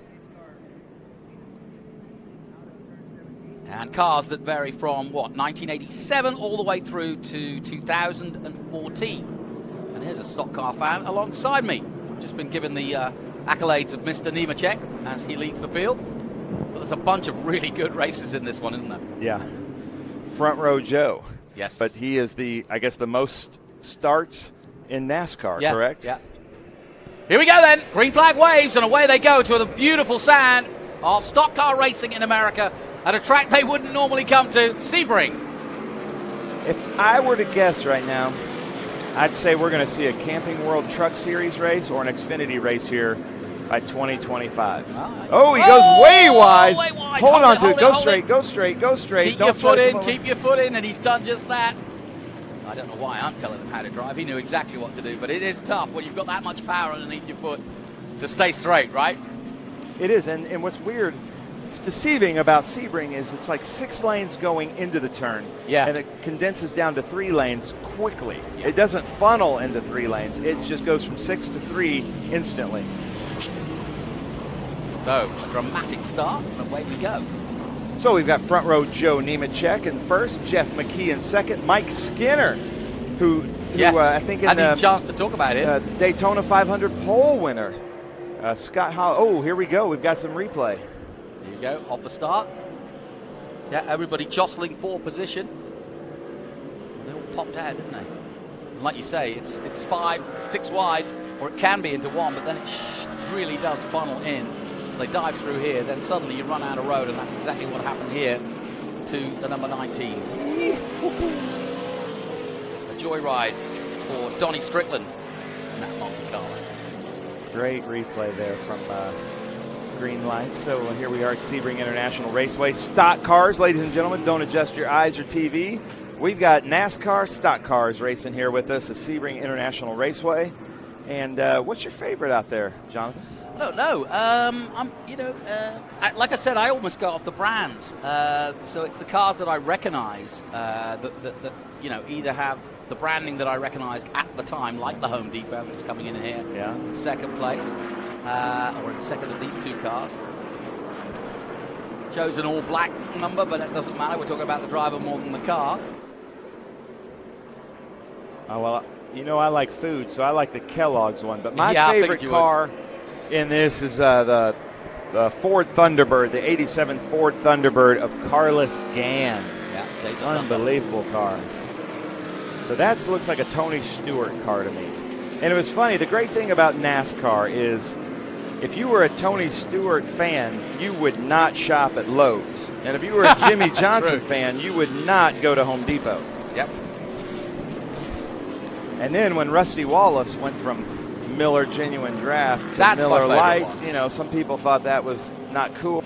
Rusty Wallace in the Genuine Draft car. That's when I started really tuning into NASCAR. Yeah, that's John Cloud in that car. Scott Hawley is in the other Rusty Wallace from 2000, the Penske Dodge Miller Lite car. There that is. That was not good grammar for me, but there is that car that I'm speaking of. Don't be too hard on yourself. There's a Menards car. We had Paul Menard here racing with us yesterday. Yes, and it is the same family. A lot of people ask that question. Is it that family? And I'm like, yep. Yes, it is. Big supporters of motorsports is Menards, and you save more money at Menards. That's their jingle, but I can't sing. No, I can see that. You can see me singing? Yeah. That's a miracle. There's the number 1 of Willie Todd. That is a NASCAR name. Willie Todd. And I think there's a guy that races with us in this group called Ricky Knuckles. Best Ricky NASCAR Knuckles. name. I know. Dick Trickle. You got to love Yeah. him. I'm convinced you just cannot go racing with a name like Bob Smith. Not NASCAR. No. Kenny Bupp is out there with us. Wow. Legend, That's a legend. 2004 Taurus. So it's just, did you go through all the names? I haven't gone through everybody, no, so go Larry for it. Hoopa. So we've got Joe Nemechek, Jeff McKee, Mike Skinner, Scott Hawley, Lee Arnold, Matt Budson, who races with us in the Trans Am Series. Yeah. Kenny Bupp, his son, races with us in the Trans Am. Hoopa, Randy Walker, Neo Fernandez, Donnie Strickland, Willie Todd, Carlos Gann, Stephen Keneally, Raymond Webb, Stephen Papalis, John Cloud, and Samuel Lecomte. And John Cloud is somebody you know very well in the Pontiac, who's raced in SVRA for many a year, right? Yes, one of my heroes in SVRA. He races a little bit of everything. There's the Menards car, the number 44 there of Jeff McKee. He races that Falcon with us in Group 6. Really good race car driver. Welcome back. But yeah, John Cloud races the Boss 302, a bunch of Trans Am cars. He races in the TA2 series, and he was also a SVRA Driver of the Year. You know, it's so funny coming from Europe and watching NASCAR and almost presuming that they only raced ovals. I love to see the road races. I love to see these stock cars because, yes, it is hard. They don't have all the gizmos. They don't have all the bits that go to make it easy to corner. These are hard cars to race. They're simple cars, but I think that's what makes it so exciting to watch, is that the guy behind the wheel is working. Oh, yeah. Yeah, these are very heavy, high horsepower cars. That was Lee Arnold there in that Zero black car.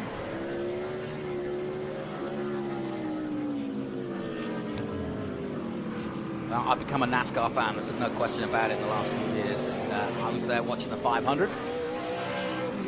Watch the highlights of that on Motorsport Mondial. Check that out. There's my car. That's the MGD. That's not John Cloud. That's Matthew Budson. Yeah. He's probably about 21, 22 years old, races with us in the TA2 series. Yes, he does. And here he is out here in the Dodge Charger, and I think he's from the Pacific Northwest. Well, here's one for your PR team. It would be good to sit down with him and get his take on driving a Trans Am car versus driving a relatively modern Yeah, and what's funny is he's driving the era that Paul Menard was talking about, that Paul Menard associated the TA cars to the before the car of tomorrow cars in NASCAR, and really like those. So it was like you went from, I don't know what you call it before the car of tomorrow, but that was the iteration before the next gen, right? Yeah.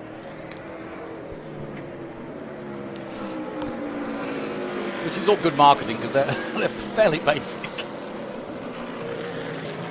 So once again, Front Row Joe is doing what he always has, leading the way ahead of Mike Skinner.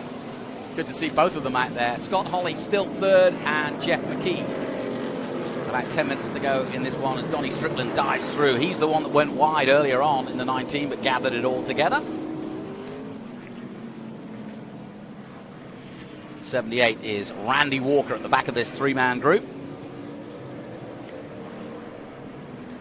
There's your cornflakes car. Yeah. Now I'm hungry again. It's almost lunchtime. That's Larry Hoopa. Well, he's been part of SVRA for a while too. Yeah, he's been racing with us a long time. I'm drawing a blank. So I'm sure our NASCAR fans are watching. Who was the number 5? Was that Labonte? Was that Terry Labonte? Who was the number 5 Kellogg's car? In the Kellogg's car? I don't know. That is beyond me. Labonte. That's your guess? If you're it's Labonte is how you're supposed to say it, but if you're NASCAR, it's Labonte. Labonte. Or just they try to make everything one less syllable. Well, it's got down to the point where now it's just first names. That's Dale. 78 there. That's Randy Walker, 2000 Chevrolet Monte Carlo.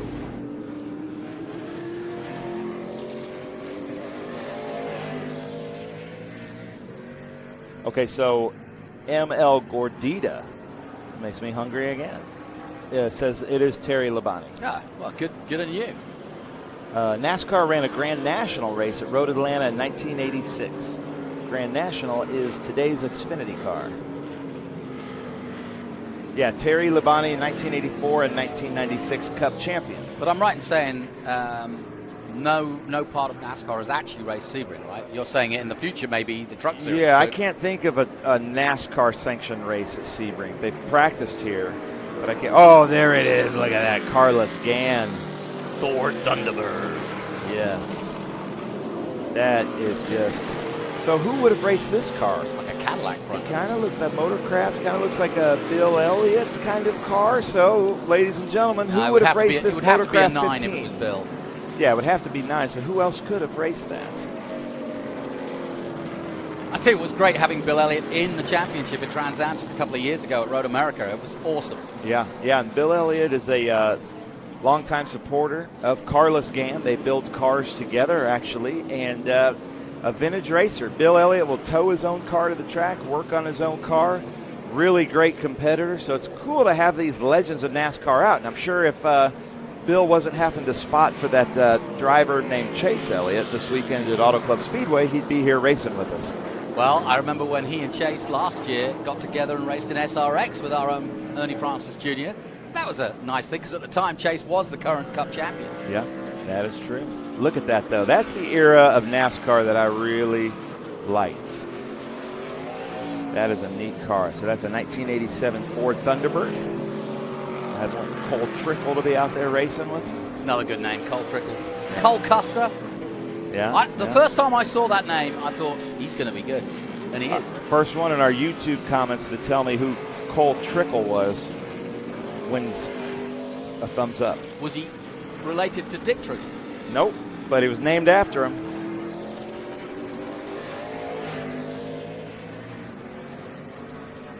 Good to get you, Reggie Bobby.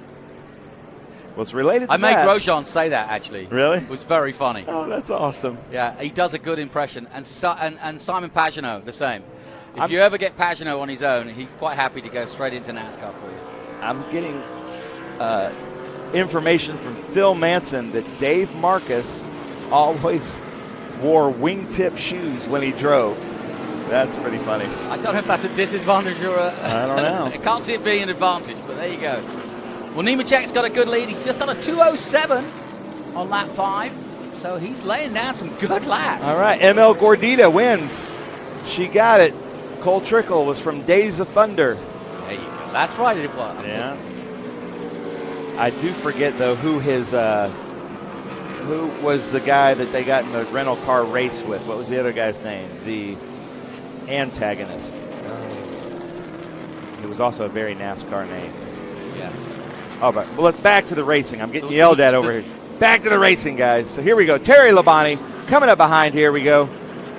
The number 19. I don't have the number 19. There I do. Donnie Strickland. 2009 Chevrolet Monte Carlo. Followed by the Terry Labonte being driven by Larry Hoopa. The only man we haven't mentioned yet is the number 1, Willie Todd. Woo! Boy. Scott Hawley around. Rusty Wallace loops it. Franklin Road, turn 7. Can Scott get that going back? That's the Penske Dodge. Looks like a car tomorrow. Nice job, Scott Hawley. Captain doesn't like it when you spin his cars. Yeah. So look, there was Rusty Wallace right behind Rusty Wallace. I don't know how he does it. That's He's pretty a busy impressive. man. Yeah, Willie Todd, I just mentioned him in that Ford. He's in 4th at the moment, and he's probably up to 3rd now because Scott Hawley just went off, so that puts Todd up another place. We'll see when they come around again. But a good display, and one that is not a normal display of racing here. I want NASCAR at Sebring now. Okay, look at now this. You do. It works. It does work. I couldn't believe it worked at COTA, but it worked beautifully, even with the rain. Oh, yeah. I can't wait for dry weather, yeah.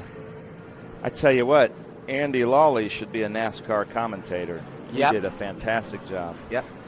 A guy that's been in our booth with us. Yes, he has. At Road Atlanta. Mike Skinner's just done his fastest lap to a 2:11.9. And Joe's just knocked it off a little bit. Randy 78. Walker. That's red, number 78. This was kind of the last era that I thought NASCAR cars actually looked like the cars they were supposed to be. Yeah. You know? Yeah, I was talking to Kerry Hitt about that yesterday, about how we all kind of lament the fact that the silhouette just isn't quite there these days, or in previous years. It's a bit better with the Gen 3, but next So, three.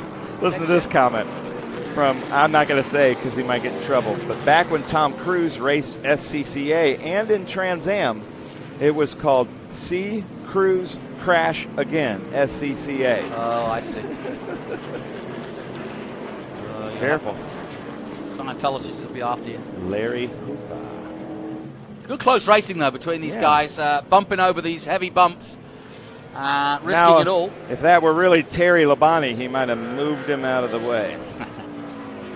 I'm hearing that Richard Petty also raced in cowboy boots. Rowdy Burns, that's it. Lisa Carmack got it. Rowdy Burns. Rowdy Burns. That does sound like a NASCAR. See, I love our comments and our fans. They know so much more than we do. Keep it up, people. Well, come join us. Come down to one of our events. Have a look at the schedule. I'll put you on the mic. Look at the different racing surfaces. So each little place, the adhesion changes just slightly, but in a car that weighs 3,800 pounds, you're going to really feel that. You know, that comment you got about the drones, and we got another one a little bit later saying, like I do, it's great to see these tracks from the drone, because there's so many tracks that you've been watching for years, but you never really see the outlay. You never really see what's behind or what's in front, what's in the infield. And these drones, you know, the corners. I mean, that's one of the most famous corners in the Sebring 12 Hours. But to look at it from this angle is completely different. Yeah. Oh, yeah. No, I love it. Man, so the clock ticking down on our all-stock car race. The final SVRA feature race of the day. That's the number one of Willie Todd we were talking about. Going around Big Machine Vodka Spike Coolers, turn 17, and there's the LL. You know, in honor of the stock car group, we probably should have thrown a white flag last lap. Yeah. We're going to have to make that a tradition. Because if these are stock car drivers, Mike Skinner and Joe Nemechek might be, what in the world does that LL thing mean? We should have thrown a white flag just in case. Looking loose, maybe. I'm sure they know what the checkered flag means. There goes smoke, chasing front row Joe Nemechek.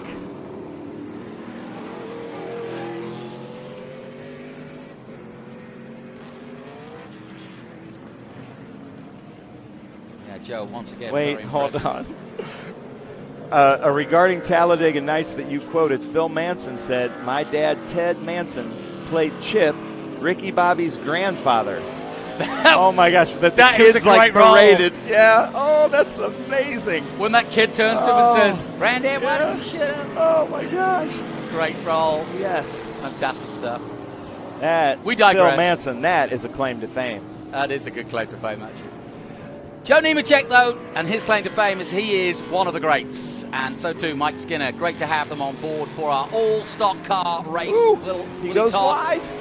Terry Labonte going to push him out.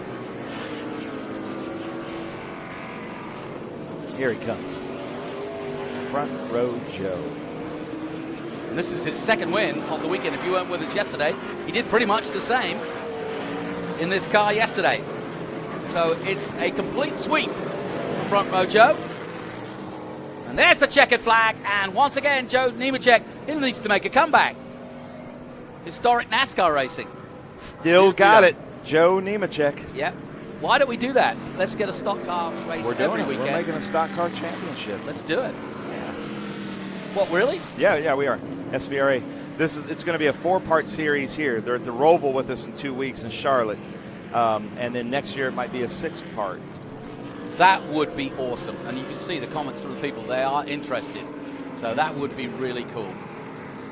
So that concludes our SVRA feature races. Hope you've enjoyed what is a very diverse group. I mean, when you think about it, we've had, cars that go back to the late 50s all the way up to 2020.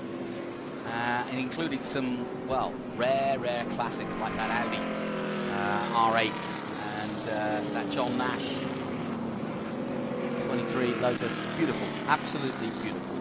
And So it's been a good morning of going back and looking at some of these fantastic cars and seeing some great racing amongst them. We'll take a short break. We'll be back from Sebring after this. One of the main reasons for poor vehicle performance is a dirty fuel system.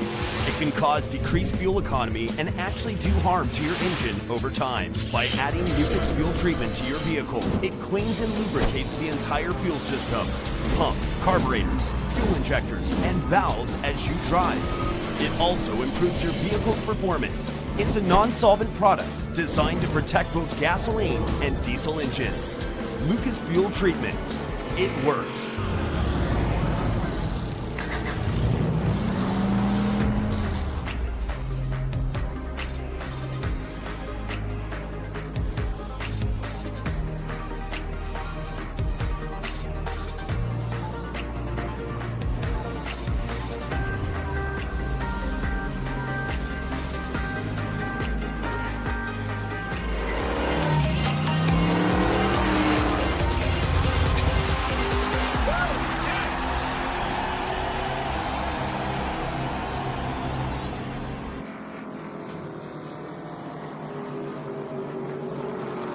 Welcome back to the iconic Sebring International Raceway. We've had some great racing this morning. We started off with the International GTs early this morning, and we've been through several groups of fantastic SVRA classics throughout the morning, and we finished off there just a moment ago with the all-stock cars, and it was Front Row Joe once again doing what he does, and it's great to hear that they are going to be making a bit more of a comeback, these historic NASCAR cars. But there's still more entertainment for you to come up, because our feature race, which of course is Trans Am, modern day Trans Am 2022, round one of the T82 Championship. 48 cars will be in action, led of course by Rafa Matos, our current champion. You don't want to miss it. It is the official lunch break though for all at Sebring, so join us. You'll see the card. It will come up and give you we'll be coming back shortly. And so stay with us and tune in about half an hour's time when we'll be back on air to look forward to our feature race of the day, TA2. My thanks to Ben Sissel. We'll be back very soon. Stay with us here on the live stream.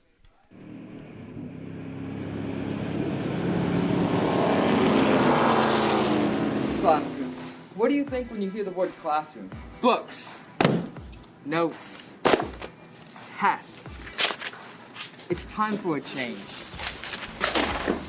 Here at the Winner Circle Project, we are reinventing the classroom.